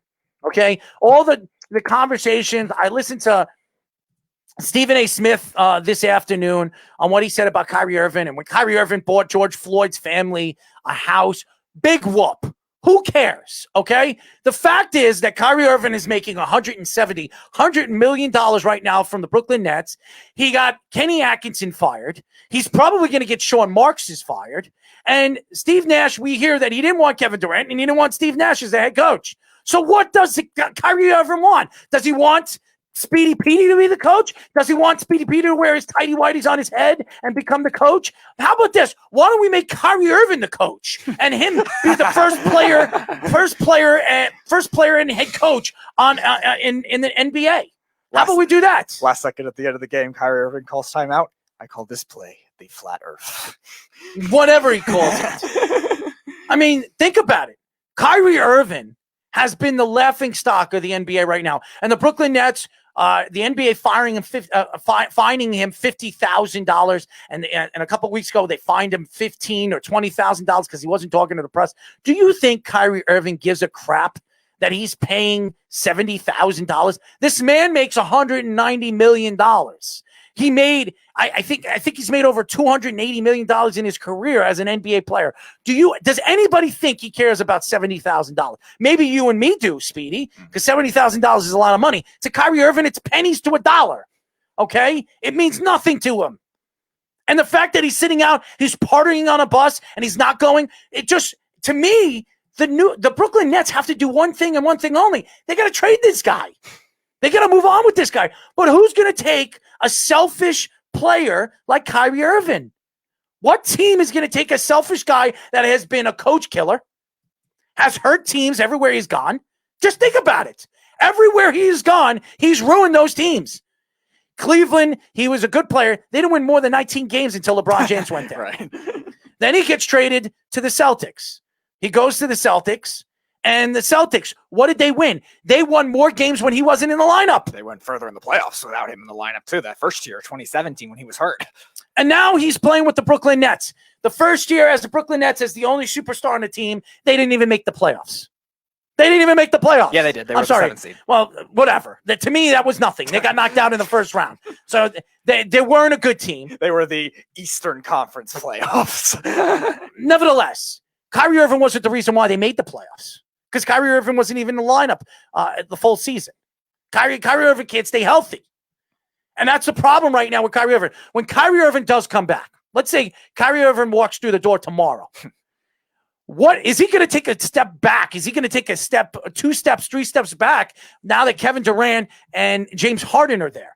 The answer is no. There's going to be fighting in the locker room. There's going to be a lot of back and forth banter, not only to the press, but all the way through the team, through the locker room. They're not going to get along, Speedy. No, and Kyrie Irving hasn't gotten along with anybody yet. Young players, veteran players, star players, whatever. He hasn't gotten along with anyone yet. Now, who will take the back seat? I know you said on the Weekend Crunch you think could be James Harden. I think he would, because he was a 6 man over there in OKC. He would take the back seat. He'd take the 20, 22 points and what, 11 rebounds and 9 assists, then scoring 30, 35, 36 points a game. I don't see James Harden doing that. I think Kyrie Irving's going to shoot. He's going to shoot. First of all, Kyrie Irving's going to shoot because he shot more shots in the lineup than Kevin Durant did. Okay? So he's a selfish player. So going into this, one of these guys are going to take a step back. You can't tell Kevin Durant to do that. Kevin Durant's the best player on the team. So you're not going to tell your best player, you know what, Kevin, we want you to take a step back. We want you to be the third option. Kevin Durant's going to tell you you're on drugs. And also the other thing to look at, too, is Kevin Durant is not as ball dominant as James Harden and Kyrie Irving either. Well, he's not a point guard. Right. So he could be still that catch and shoot guy. He could create his own shot like that. He doesn't have to necessarily drive to the hoop and try to pass all the time and dribble around for 10, 15 seconds like we see James Harden do a lot of the time, and obviously draw fouls like he does. So that's the other question of it, too, is will they be able to take a step back and also play at their strengths too? Because James Harden can shoot threes. He could drive to the hoop. He could pass very well. I wouldn't say the top point guard ability, but he could pass very well. Kyrie Irving is that top point guard when his head is on straight, and he could shoot threes, but he's not as good as driving to the hoop either. So can they play to their strengths as well? And how often will they be able to do that consistently throughout a season? And you know what? I'm looking at Cleveland. He says, I told you about the Bucks. Cleveland, you're just like Eric. You're just like every single person. You could tell me all you want about the Bucks. It wasn't Tom Brady the reason why the Bucks are moving on. You can say whatever you want. All you fans out there can say whatever you want about how great Tom Brady is or what Tom Brady is going to be. And Tom Brady's going to take his team and lead his team all the way to the Super Bowl and win another championship with another team. It's not going to happen because he's got to go into Green Bay and he's got to beat Aaron Rodgers, who is probably the hottest quarterback right now in the last 5 weeks of the season. And if Aaron Rodgers plays like he did this week against a dominant defense like the Rams, the Buccaneers are nowhere close to the Rams defense. They're nowhere close. They don't have a player like Ramsey, and they don't have a player like Aaron Donald. They don't. So going into this game, the advantage goes to the Green Bay Packers. It does. So that's all I want to say about Cleveland. Before we get our second guest on the show, I will say this about the New York Knicks. They won today against Orlando. Tom Thibodeau needs to keep pushing these guys. I love the way the aggressive play of RJ Barrett. I love his development. I really do. I talk about this and argue with Mikey C all the time about RJ Barrett. Mikey C has said RJ Barrett is not going to be a good player in this league. He has come out and told me the guy can't shoot. He can't do this. If you want to look at RJ Barrett, compare and contrast RJ Barrett's numbers to Tatum's numbers, RJ Barrett, his first season, he averaged 14.3 points a game. Tatum averaged 13.9. You look at Tatum's second season, 15.3. RJ Barrett's second season right now, 16.8. Who is having a better 2-year career, RJ Barrett or Tatum? The answer is RJ Barrett. Now, this is a problem with a lot of fans. They're haters. They hate the New York Knicks. They hate this. They hate that. They hate all New York sports. And Mikey C., who's a Celtic fan, he can't stand New York, and he keeps telling me that RJ Barrett's going to be terrible. How could you say a player is going to be terrible when the Knicks right now have 2 really sensational young players? And we don't know what Obi Toppin is yet. We don't, because Obi Toppin's coming back from injury. Quickly looks like he's going to be a player. He does. He looks like he's going to be a player. RJ Barrett is a good young player. You have even their leading scorer, Randall. Julius Randle's only 26 years old. He's a young player. They're one of the youngest teams in the NBA. So for anybody like Mikey C to take shots at RJ Barrett, saying that RJ Barrett is not going to be a star in this league, you don't know what the hell you're talking about. Because I could say the same thing about Tatum. And look at the jump that Tatum went. He went from 13 to 15 to 23, now to 26 this year. I expect RJ Barrett next year to score between 22 and 24 points a game. It was also easy at that time to admire Tatum for big shots and wins and stuff like that, just because the Celtics were a very good team too. But he still wasn't the only option or first option a lot of the times, like we saw Barrett be at points this year. Now, he wasn't as much last year like he should have been, but still, he's a young player. He's 18. He was 18 years old. Now he's 19. And again, he's still kind of raw to an extent. Tatum was still raw, but still we kind of knew what he was. I think Barrett's upside from a prospect perspective was bigger than Tatum's. And Tatum still has some good upside, no doubt about that. But Barrett's upside, I think, is a lot bigger. No, and we're going to see what Barrett is going to do. But Cleveland, as far as I'm concerned, saying that, you know about Tom Brady, you want to know that Tom Brady didn't have a good game. And I see Cleveland on, so I'm going to just say that now that Cleveland is watching. It wasn't because of Tom Brady on why the Buccaneers won. It was because they were the better running team in that game, and they were the better defense. That's why they won. The Saints made more mistakes. They couldn't run the ball, and the Tampa Bay Buccaneers could run the ball, and they didn't make any mistakes. That was the reason why they won. My boy stunk it up last night. Props to the Knicks. I don't know who that was. The Celtics. That was Carl. Okay. And you're absolutely right. Listen, I love the fact when you look at the New York Knicks and what the Knicks are doing, you see the defensive the type of play that they're having. Tom Thibodeau is the defensive coach that the Knicks have been drawing for, what they've needed all these years. Jeff Van Gundy, that style of defense. Over the years, you look at the Mike D'Antonis, you talk about the David Fizdales, you talk about the Fisher, all these, the Jeff Hornacek. These weren't defensive-minded coaches. And the fact that this guy, Tom Thibodeau, had interviewed 3 times for this head coaching job and he didn't get the job is a catastrophe. And right now, this guy is up for Coach of the Year. If the Knicks don't even make the playoffs and the Knicks keep playing the way they are and they're still one of the best evaluating defensive teams right now in the second half of the season, Tom Thibodeau will be talked about as one of the best defensive and one of the coaches of the year. So win or lose, the New York Knicks are in good hands with Tom Thibodeau, Leon Rose, Wesley, and Perry. I think this is a good executive core, and I think that right now the Knicks are being run by one guy and one guy only, and that's Leon Rose, and you're seeing the difference of the team and the play of this team because of it. When we come back, ladies and gentlemen, we'll be talking to content manager of IDP Guys Fantasy Football, Joey the Tooth Haggan, here on Down to the Wire. You're listening to the Worldwide Sports Radio Network. Be fearless at MMA Long Island and Setuha Karate. Located at 28 Cold Court in Ronkonkoma, MMA Long Island is the martial arts school for you if you want to learn combat-proven techniques, build confidence, discipline, and self-esteem while learning real martial arts to fight back against bullies, predators, and peer pressure. MMA Long Island offers group and private lessons for all ages and levels in traditional Goju-Ryu Karate, MMA, and self-defense. MMA Long Island is one of Long Island's most affordable martial arts schools. There are no promotion, belt, or membership fees, and family discounts are available. All classes are taught by 7th degree black belt Sensei John Benedict with over 30 years teaching experience. So whether you want to get in the ring or protect yourself and your family, MMA Long Island can help you reach your goals. Visit MMALongIsland.com. That's MMALongIsland.com or call or text 516-381-9660. That's 516-381-9660. It's the Worldwide Sports Radio Network. You're listening to Down to the Wire on the Worldwide Sports Radio Network.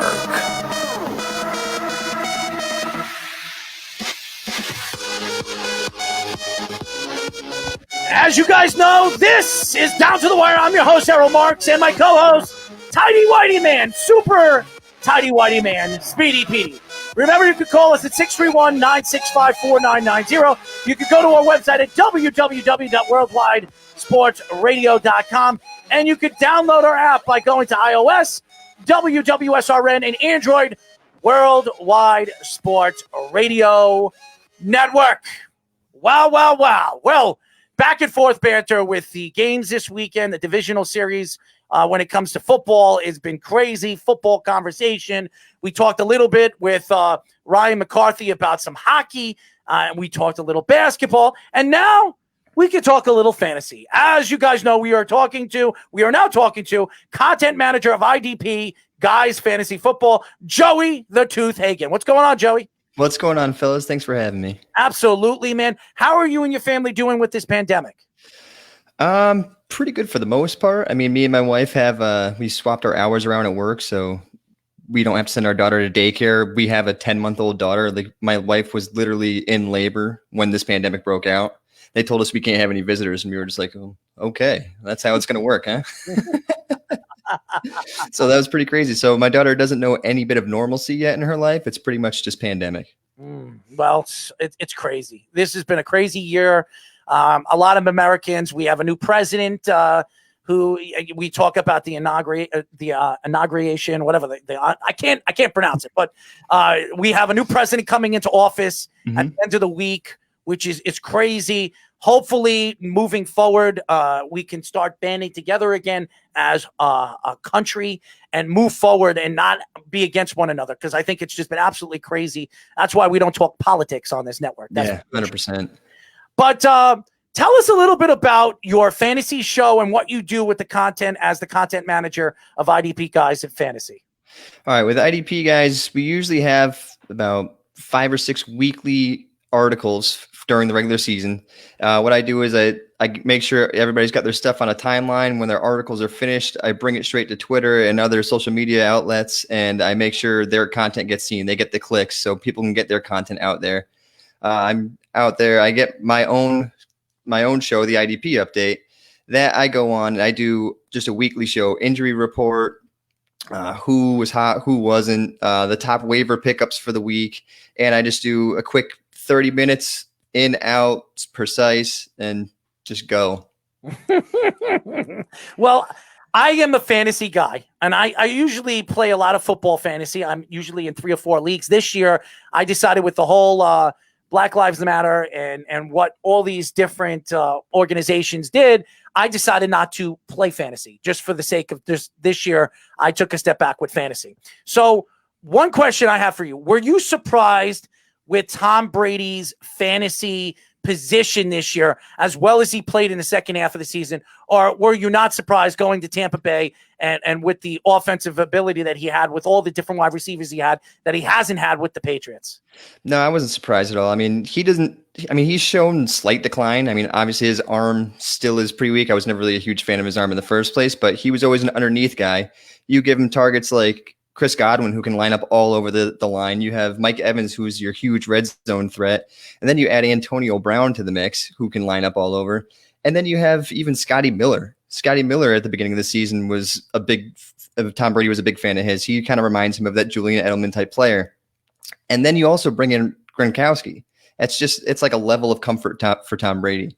So you give him all those weapons plus a good running game, which he didn't really have that often in New England. Like, he did, but he didn't really have one guy or 2 guys that were dominant. And Ronald Jones this season was actually quite dominant. And then Leonard Fournette just recently has been dominant. So it takes a lot of that pressure off of Tom Brady. And the offensive line has been good. So you give Tom Brady a good offensive line and he always produces. And then Mike Evans, Chris Godwin, and Antonio Brown. I mean, it's kind of a no-brainer.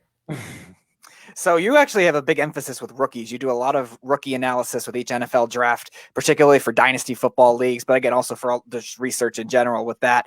So we're entering a very fascinating draft year with Trevor Lawrence and Justin Fields, probably the two highest, like as a collective group, touted quarterback prospects we've seen. So fantasy wise, like what situations do you think would be the best for them? Can you see Lawrence probably going to Jacksonville? What do you think his fantasy value be? And Fields, it's kind of an unknown. Could he go to the Jets? Could he go to Atlanta? Could a team trade up for him, like a team like Carolina, which I think he would strive in tremendously? What do you think of those kind of expectations from a fantasy perspective, especially with a lot of good quarterbacks? Fantasy perspective, Lawrence going to Jacksonville, I think is fantastic. So what they're doing in Jacksonville is great. So they already have James Robinson, who's number 1 is super cheap because he was an undrafted free agent. So I believe he was a top 5, top 6 fantasy running back. So you have him. Here's your young core. You have Trevor Lawrence, now your young quarterback. DJ Shark, he's proven to be a good wide receiver. I don't think he's a wide receiver 1, but he's a good wide receiver. He's a 1,000-yard receiver. Then you have on the defensive side of the ball, you have Josh Allen, you have Caleb Chason, who had a tough rookie season, but moving forward, he should be a little better. Joe Schobert, Miles Jack, and then they need to address the secondary a little bit, but there's a good young core group of guys. And you bring in Urban Meyer, who is now going to bring culture to Jacksonville, hopefully. But you bring in Urban Meyer, and then you bring in you have 5 draft picks in the first 3 rounds and 11 overall in this draft for Jacksonville. So honestly, if they can add to the offensive line a little bit, give him another target, I think Trevor Lawrence can thrive in Jacksonville. As you guys know, we are talking to content manager of IDP Guys Fantasy Football, Joey the Tooth Haggan. Now, Joe, I watch a lot of football, and I know a lot of Jet fans have attacked the New York Jets organization this season because they won that game, and they actually won 2 games, and screwed their chances of getting Trevor Lawrence. But moving forward in this coming draft at number 2, what are your thoughts on where the Jets should go? Should they trade down? Should they draft Sewell at number 2?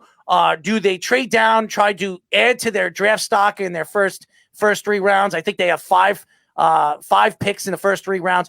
Where do you see the Jets going at this pick? Trade back. Definitely trade back. I mean, there's you could even the Bengals might move forward to get Sewell because the Bengals want Sewell, but definitely trade back. Sam Darnold, I have faith in Sam Darnold. Sam Darnold looked good 2 years ago. Adam Gase is poison. I'm sorry, I can't stand Adam Gase, and he looked like he was ruining Sam Darnold. But at the end of the season, the team somewhat seemed to come together, and I don't think that had anything to do with Adam Gase. But to see him gone, then you bring in Robert Saleh. I'm a Niners fan, so I hate seeing him go. I'm a Niners fan. Like, I love seeing his passion on the sideline, and he can even bring in maybe some of that little bit of, I know he's a defensive guy, but that offensive mentality that he gets from Coach Shanahan. Shanahan is a nice offensive guru, and if he can just learn a couple of those things, like the jet sweeps or the slants, just the short routes that Sam Darnold can thrive in, he's already got some of the receivers to do that with. Jamison Crowder. He had a great start to the season. He had a great year the previous year with Sam Darnold. Huge chemistry there. Denzel Mims coming in. He's going to be in year 2. He showed some great promise at the end of the season here. And then you trade back. You could trade back to even before 10. You can go like 8, 9, even if like Carolina wants to move up, grab Justin Fields. You get 9, then you get maybe another second, and then some futures. You're setting yourself up perfectly. You can still grab a offensive tackle and even in the beginning of the second round. There's a couple good offensive tackles late in the second round. And then you can grab another receiver. You can do whatever you want with that first round pick because you don't need to grab a quarterback. Sam Darnold is not bad.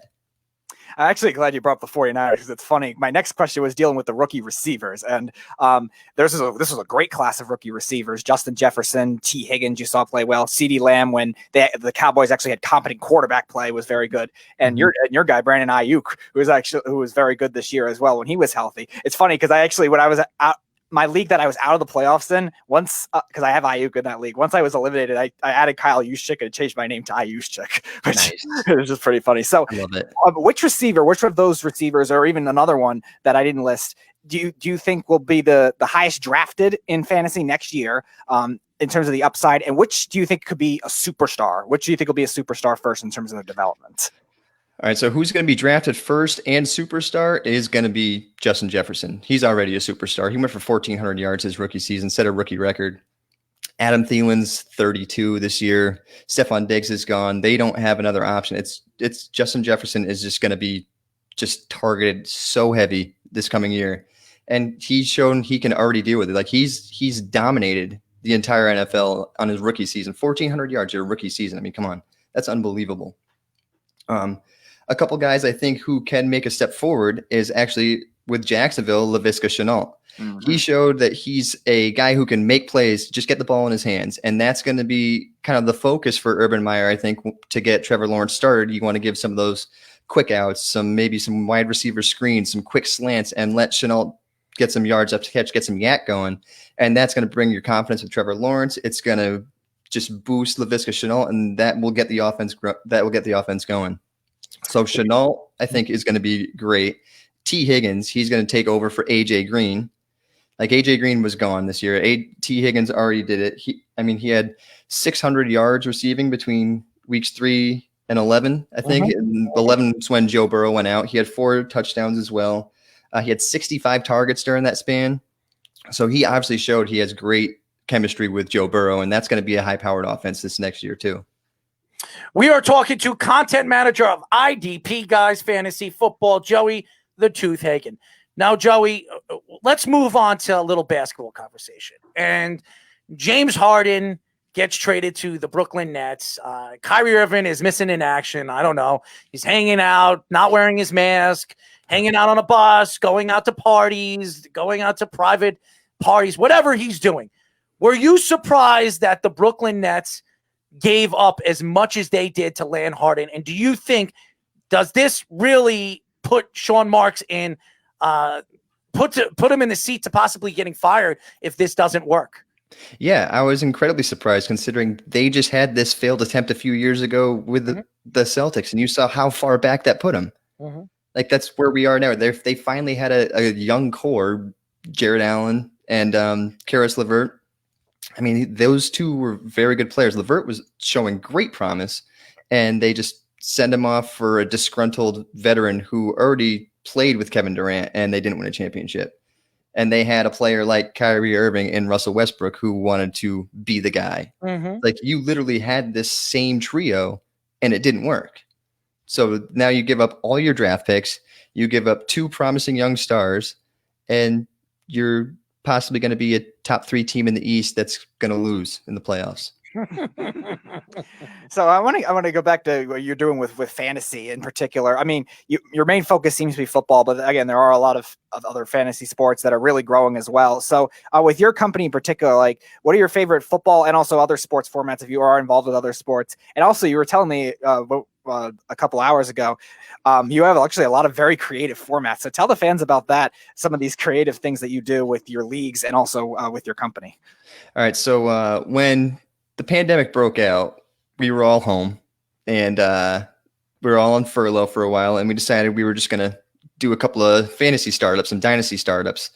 So we decided we were going to do your regular offense and then IDP, individual defensive players, and we did 11 on each side of the ball, just like a full football team. So you have 4 defensive linemen, 3 linebackers, and 4 defensive backs on your squad, and you have a full 53-man roster. And you can set your roster however you want, however many you want on your bench. You had I think we had 10 IR spots just because of COVID. Mm-hmm. But literally, so you're going through these drafts and you're going through each week, and you're so deep into the rosters that you really learn everybody's freaking team. Like, you're covered head to toe of all these teams, and you can stream weekly almost by just, I don't know, like, you don't even have to think too hard because you've already been just diving through every roster because it's so deep. So we're in, like, I think we did 17 startups of 53-man rosters, and it was absolutely insane. Absolutely insane. Now I need to cut back because I'm trying to go through 25 total leagues, and 17 of them are 53-man rosters. It's like, that's insane. Yeah, it sounds insane. That's why I didn't do fantasy this year. A lot of people ask me what was the reason behind it. I told you the reason behind it, but all in all, I miss doing fantasy because it keeps your eye on not just your team, but the players that you have on your team, because fantasy has changed really everybody's perspective of being a fan, not only of your team, but a certain particular player. And now when you look at sports, it's really not about, when we grew up, when I was in my teens, I was all about my team. And I still to this day, I'm all about my team. I'm not a fan favorite of one player to another. But now these young kids that are playing fantasy sports, they're all about the player. Steph Curry, LeBron James, Kevin Durant, Tom Brady, Aaron Rodgers, or Patrick Mahomes. That's what everybody cares about now. They're not all about the team anymore. So are you surprised fantasy sports has really blown up over the last 5 or 6 years because of that? I'm not. I think it is because of that, because you don't have people looking at teams anymore. Like, they're so focused on players that it makes fantasy that much more. And what it really does, I think, just watching players, it forces you to, it helps with, first off, it helps people who stream, because you have to watch every single game. If you're a fantasy football player, you're not watching one team. Like, you're not watching your local stations. You're watching every single team. You're doing as much as you can. So people like NFL Red Zone are loving fantasy football right now. But I think that's really the reason why it has blown up with everybody, because everybody knows how to watch every single game, how to do this. And it's just the whole technology of it all. Everything's technology based these days. And I think that's a big part of it. But what I love about fantasy football, and especially on the IDP side, like I started doing IDP 8 years ago.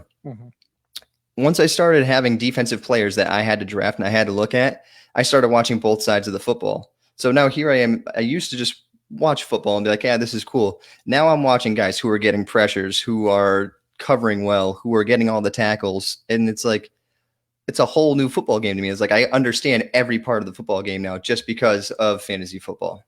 Like I've had to dig so deep. So I want to ask you, you're being a 49ers fan. There's a lot of rumors swirling around that they might be trading Jimmy Garoppolo. The bad contract is looking even worse now with his injury issues. And there's also rumors that the Niners might be in the running to trade for Deshaun Watson too, who's really badly wants out of the Texans. So they're going to have to give up a lot for him. They are. Now, I was saying last week that the Niners are one of those teams that might be able to afford it more than some of the other teams that are rumored, because they don't need a lot of other things on their roster, maybe outside of another receiver, another corner. They have a lot of good players already. So what would you give up in order to make that kind of trade? And would you encourage something like that? Or would you rather maybe trade up in the draft for a quarterback, or draft maybe a Zach Wilson if he falls, or a later round guy if you don't trust Jimmy G? Or do you hang on to Jimmy G? No, I'm pushing for Deshaun Watson. The reason being is their Super Bowl window is still open. I mean, they were bad this year because their entire roster was injured. So and you lost your starting quarterback, who, I mean, Jimmy Garoppolo, I give him some props because he was an Emmanuel Sanders overthrow away from a Super Bowl. And that overthrow just killed me. It ripped my gut out. But Deshaun Watson, I think he led the league in passing yards this year with no receivers, with 0 receivers. He had Will Fuller. Will Fuller was his wide receiver 1 when he was not suspended or injured. So it's like Deshaun Watson obviously has it. So then he joins an offense with the 49ers, who have a fantastic running game, and he can run some RPOs. He can run some options, use play action. He's got Deebo Samuel, Brandon Ayuk, George Kittle, and then you can add another receiver if you want to. But I just think the situation and what the offense could be with a very competent quarterback who's still young and is proven to be good, that their Super Bowl window is easily still open.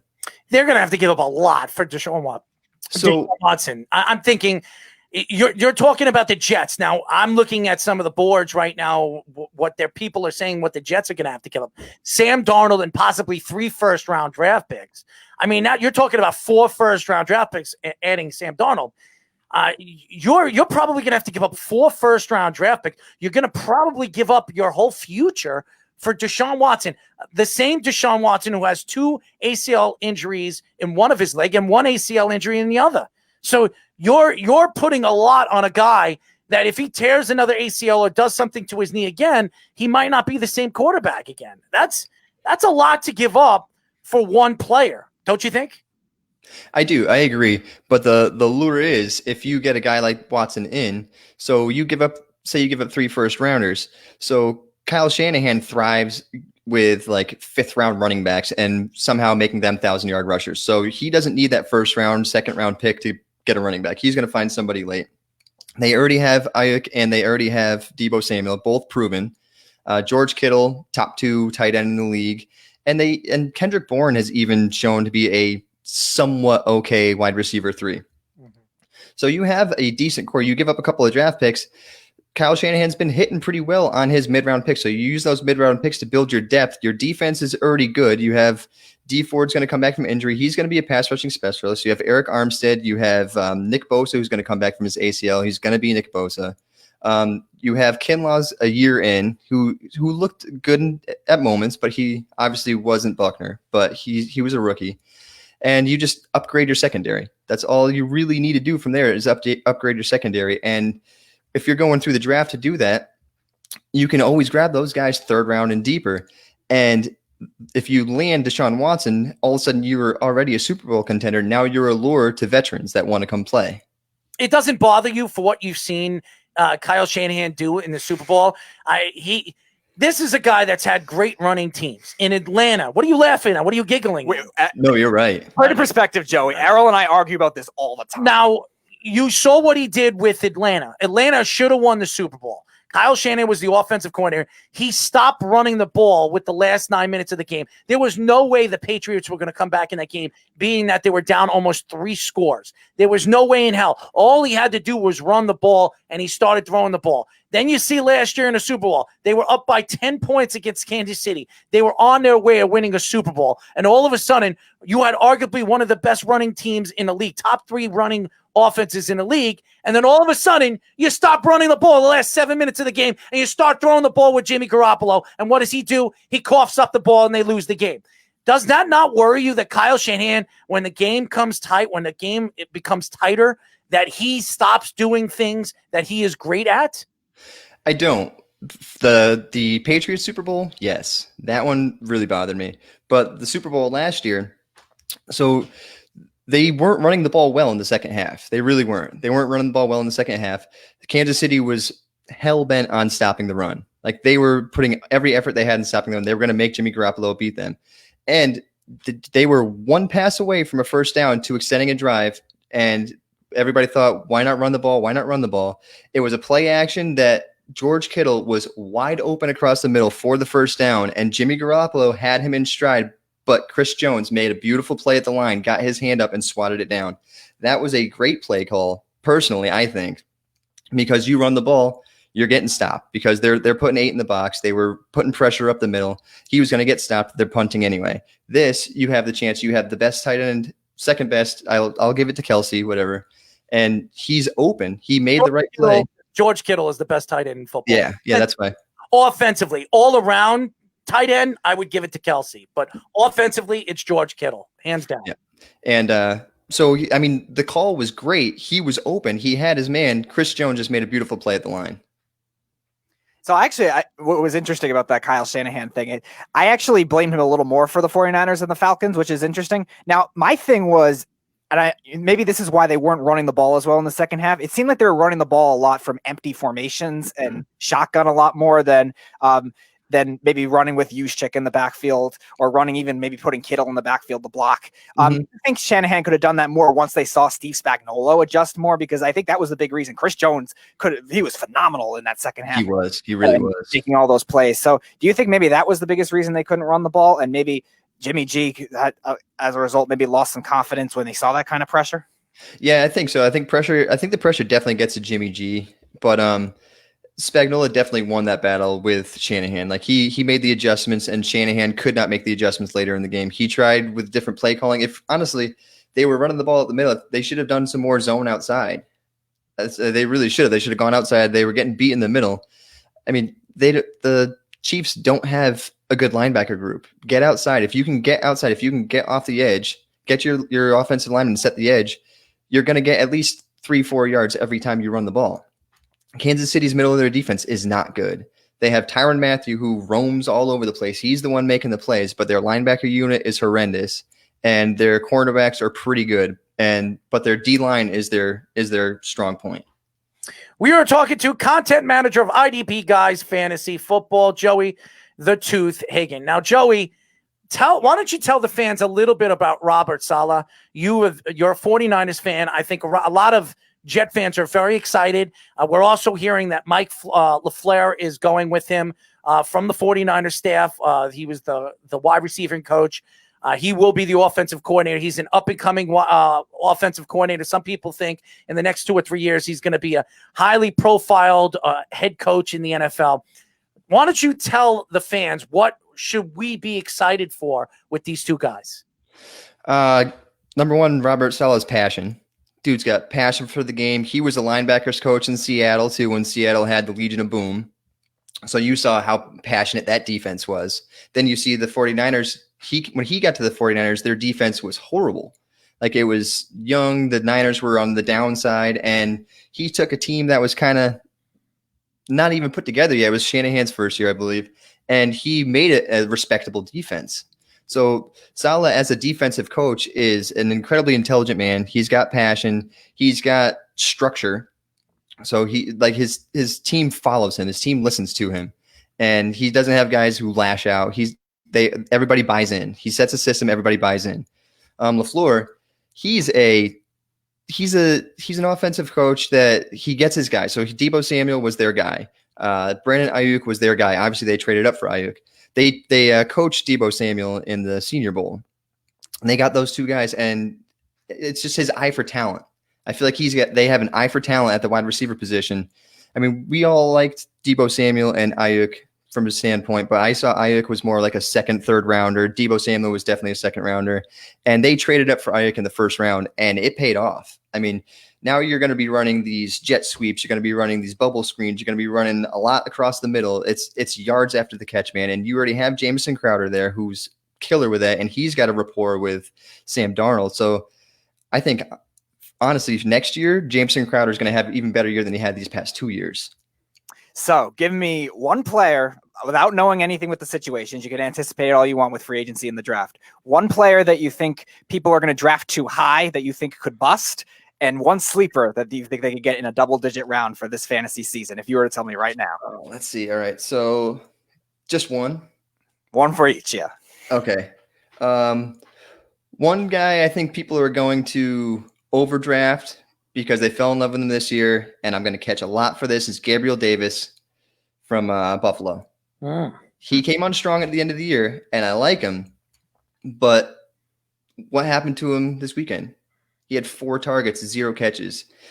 John Brown might be faded from the team, but he's not going to be gone next year. They're going to keep John Brown around because he's going to be cheap, and they already made a run with this team. So Gabriel Davis is going to be a guy who's going to be drafted. He's still going to be drafted low, but he's probably going to be like 8th, 9th round. Somebody's going to draft him as a wide receiver 2, wide receiver 3, and I don't think he's going to be living up to what the hype. He's got a lot of hype with minimal production right now. I mean, he's shown promise, but it's still not like he's had a breakout. So what about the other way? The 10th round, maybe 9th round, like late round value that you think will be a big breakout this year that you think? Damian Harris with New England, running back.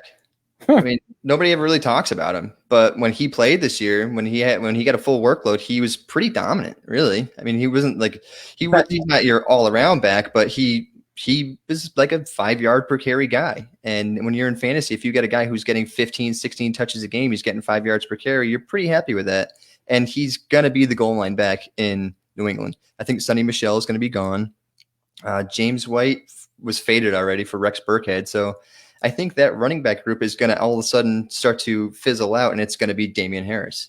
Who would have thought that Bill Belichick's drafts in the last 4 years with Sonny Michel was a first-round draft pick? He's out. James White, who was a big part of a couple of their Super Bowls, he should have been the MVP of the Super Bowl when they went to overtime against Atlanta, and they gave it to Brady. He's gone. Are you surprised that Bill Belichick in the last couple of years has not been successful in the draft? Because this guy has been a mastermind when it comes to drafting. 100%, because he has been. He gets guys and they just succeed in his system. I don't know if he's just, I don't know. I think Bill's starting to lose some of his passion. I really do. I think they've had issues with Kraft over the years, like the past year or two. Him and Kraft haven't seen eye to eye. Tom Brady's gone. I think Bill's kind of just like, all right, I'm gonna get some guys. I'm gonna fill some needs, but whatever. You're for the future. I really think that when he gets some of his guys back from COVID-19, missing the whole season, and they find themselves a quarterback, because Bill Belichick's going to be either trading for a quarterback this offseason, and I've been calling it, and I'm going to say it again. Matthew Stafford is a guy that would fit the culture of the Patriots, and he would be an unbelievable quarterback. I don't want to see him because I'm a Jet fan. I do not want to see Matthew Stafford in the AFC East. I don't want to see him in the AFC East. But this guy is an accurate thrower, a great arm, and with the weapons that the Patriots could have, especially throughout this draft, and even some of the guys that they missed. Edelman didn't really play this year, losing him. What's his name again from Arizona State? Who really N'Keal Harry has not really done anything yet. I told everybody I did not like N'Keal Harry as early as he got drafted in the first round. I did not think he was a first round draft pick. I thought he was the second round. No, Speedy loved him. I did. Speedy loved him. I did, but I worried about him for fantasy, though, because with the Patriots, I didn't know. Because they never had big body receivers, but I loved him as a talent at the time. I didn't. Well, he's got that big body, but he just can't separate one bit. So if you can't separate, you're not getting targeted. Exactly. And that's what makes Edelman so special is his separation, opening up the separation in the slot and what he does on inside and out. That's what makes him so great. And you're starting to see that more in wide receivers these days. So not everybody's looking for that hairy type player. They're looking for guys like Stephon Diggs, Devontae Adams, who can line up inside, outside, and it's route running. Mm-hmm. They have decent size, but it's route running. It's being able to separate, and it's getting open. So who do you think? I'm sorry to cut it. Who is the wide receiver in this year's draft that really, really stands out to you? Oh man, so it's tough. It's both. It's Jamar Chase and it's Devonta Smith. I've fallen in love with Devonta Smith because last year when I was watching Tua, Jerry Jeudy, and Henry Ruggs. As you're watching him, Smith was the one jumping out. He was the one jumping out on tape, and he's the one that stayed. They all left, and you watch him this year, and he was unbelievable. So everybody's saying, he's thin, he doesn't have a big frame. Watch him block. He's a great downfield blocker. Watch him at the high point. The guy can win contested catch situations. He may not have big arms, but the guy plays much stronger than his frame. We all saw what Chase can do with Joe Burrow. That was an unbelievable offense. But the fact that he sat out a year, I'm sure he's been training and everything, but Smith's now got momentum going into the NFL. So he's just been unbelievable. What he went for 200 yards or 100 something yards and 3 touchdowns in the first half of the last game. 200 something yards. 214 yards in the first half. Imagine what happened if he didn't get that hand injury. Right. And it's like you take that and so I would love to see him, honestly. So if the Dolphins hold on to Tua, I did a first round mock recently, and I had at 3, I went Devonta Smith, and I think it was 24 when they picked next. I had them taking Najee Harris. So it's like you get the wide receiver one and the RB one, and you have guys who played with Tua. So now Tua is going to be a little more comfortable because obviously last year he was very uncomfortable. I think Najee Harris will go to the Jets at 23. That'd be a good move. I love him. Because you know the kind of offense that the 49ers like to run. It's all the running. It's run first, throw second. And Najee Harris can dominate the line of scrimmage. The way he runs the ball, he's got great feet. He has great hands. Yep. He'd be perfect. He'd be perfect in that offense. Be perfect in that offense what the Jets are going to run. And it will help Sam Darnold because he's a good blocker. He can run inside and out of the hashes. So he can do everything that you want a running back to do. And with Michael Piron, he's your second guy. You could also have Johnson. You could have a 3-headed monster, so I think that's where the Jets will go as far as 23 is concerned. At number 2, it's going to be it'll be questioned going into this draft. Do the Jets move down and draft a wide receiver? Or do they draft the Sewell kid who could solidify their offensive line for the next 10 years? You have Mekhi Beckham on one side and Sewell on the other side. Who's going to get to Sam Darnold? Who's going to touch Sam Darnold? Nobody. Right. The only way you're going to be able to get inside is you're going to have to go inside on him. And if and with the money that the Jets have, the Jets are going to be going after Tooney from the Patriots. They are because Douglas wanted him last offseason and he was franchised by the Patriots. The Patriots are not franchising him this year. They're not paying him what he wants. So he's on his way out. So why not add 2 offensive linemen and solidify your offensive line and have one of the most dominant young offensive lines in football? Yeah, that'd be great, especially for Sam Darnold. Definitely. I think the kid at Sam Darnold is good. He's an accurate passer. He's just been getting his butt beat past few years. He's just getting beat up. His line is terrible. I mean, Gase is putting out Frank Gore. I love Frank Gore, one of my favorite players of all time, but he's not going to get the ball moving for you. So it's just, I feel bad for Sam Darnold. He got gased. I never heard that before. He got gased. It's terrible. Anyways, Joey, why don't you tell the fans how they can find you on social media?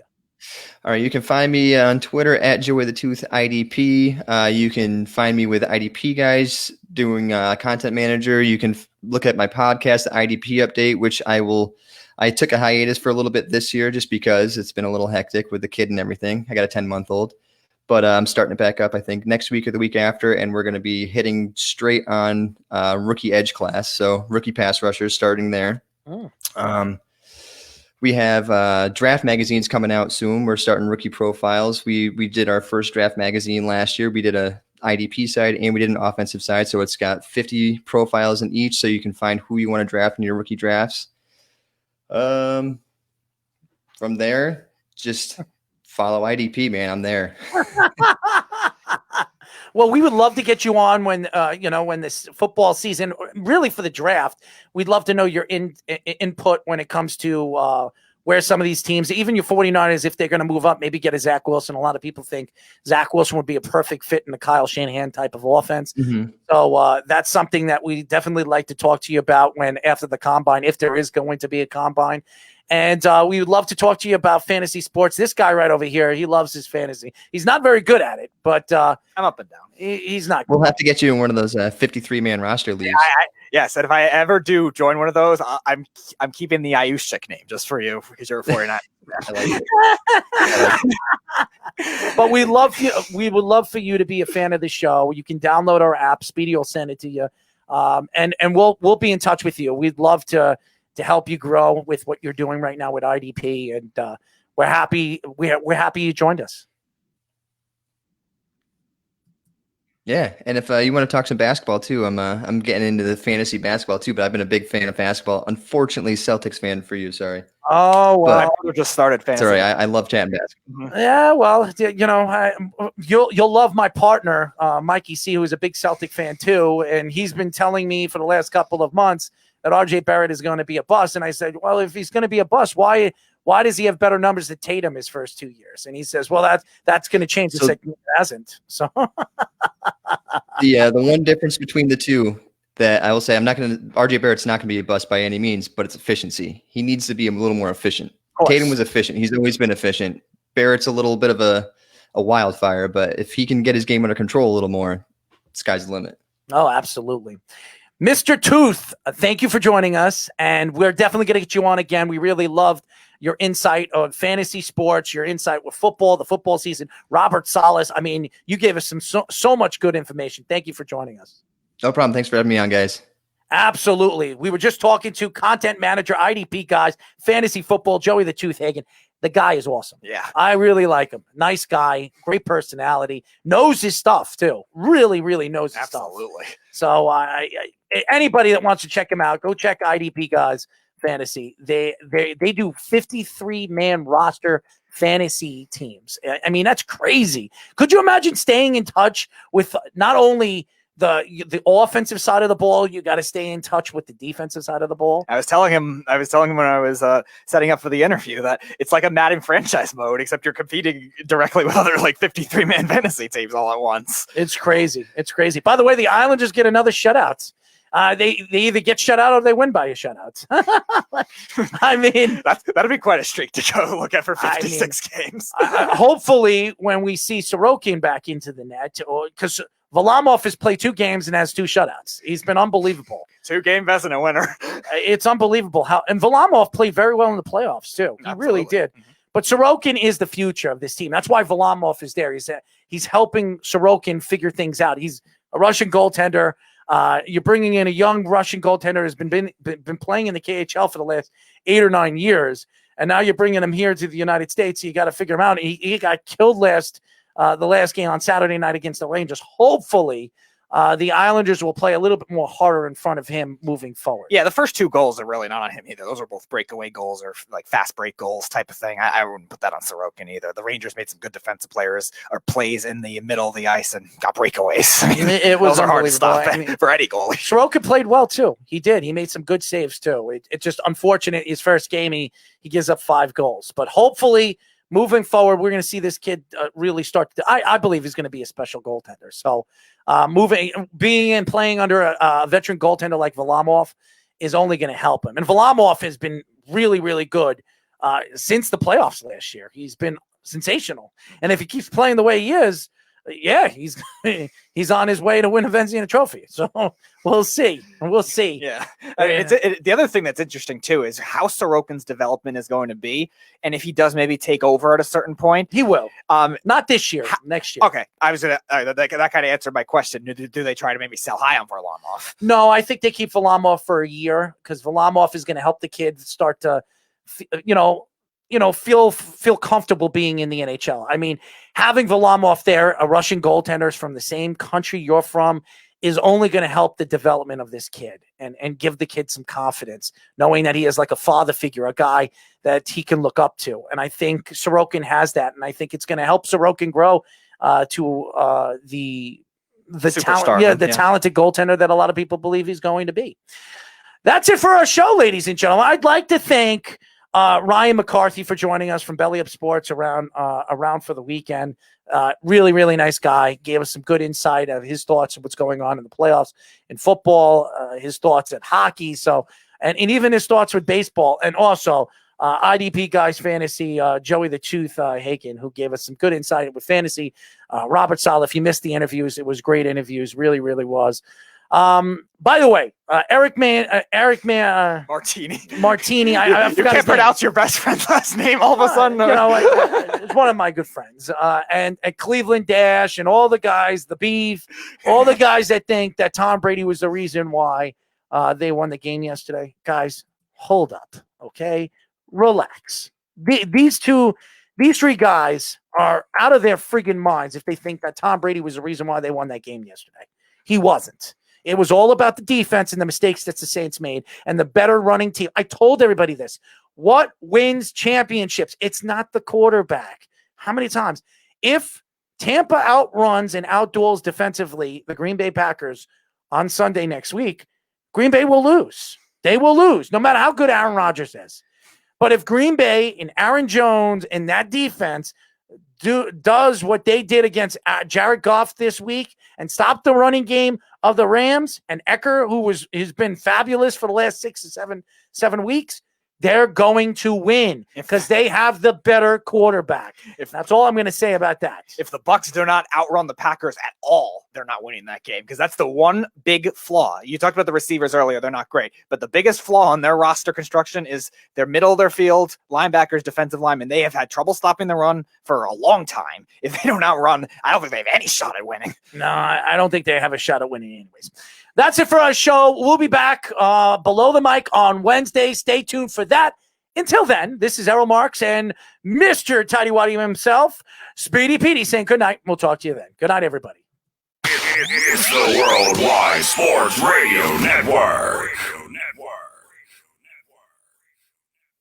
Edward Lehman has been a trusted insurance advisor for over 16 years with insurance solutions for auto, home, commercial, life, and retirement. He's located at 54 Sunnyside Boulevard, Suite H in Plainview. That's just 1,000 feet south of 495. Local agent, local advice. The time to think about insurance is before you need it. So do yourself a favor and before you pay your next insurance bill, give Ed and his team a call, 516-935-3900, or visit him online at www.allstate.com/EL. Edward H. Lehman Insurance is your trusted insurance advisor.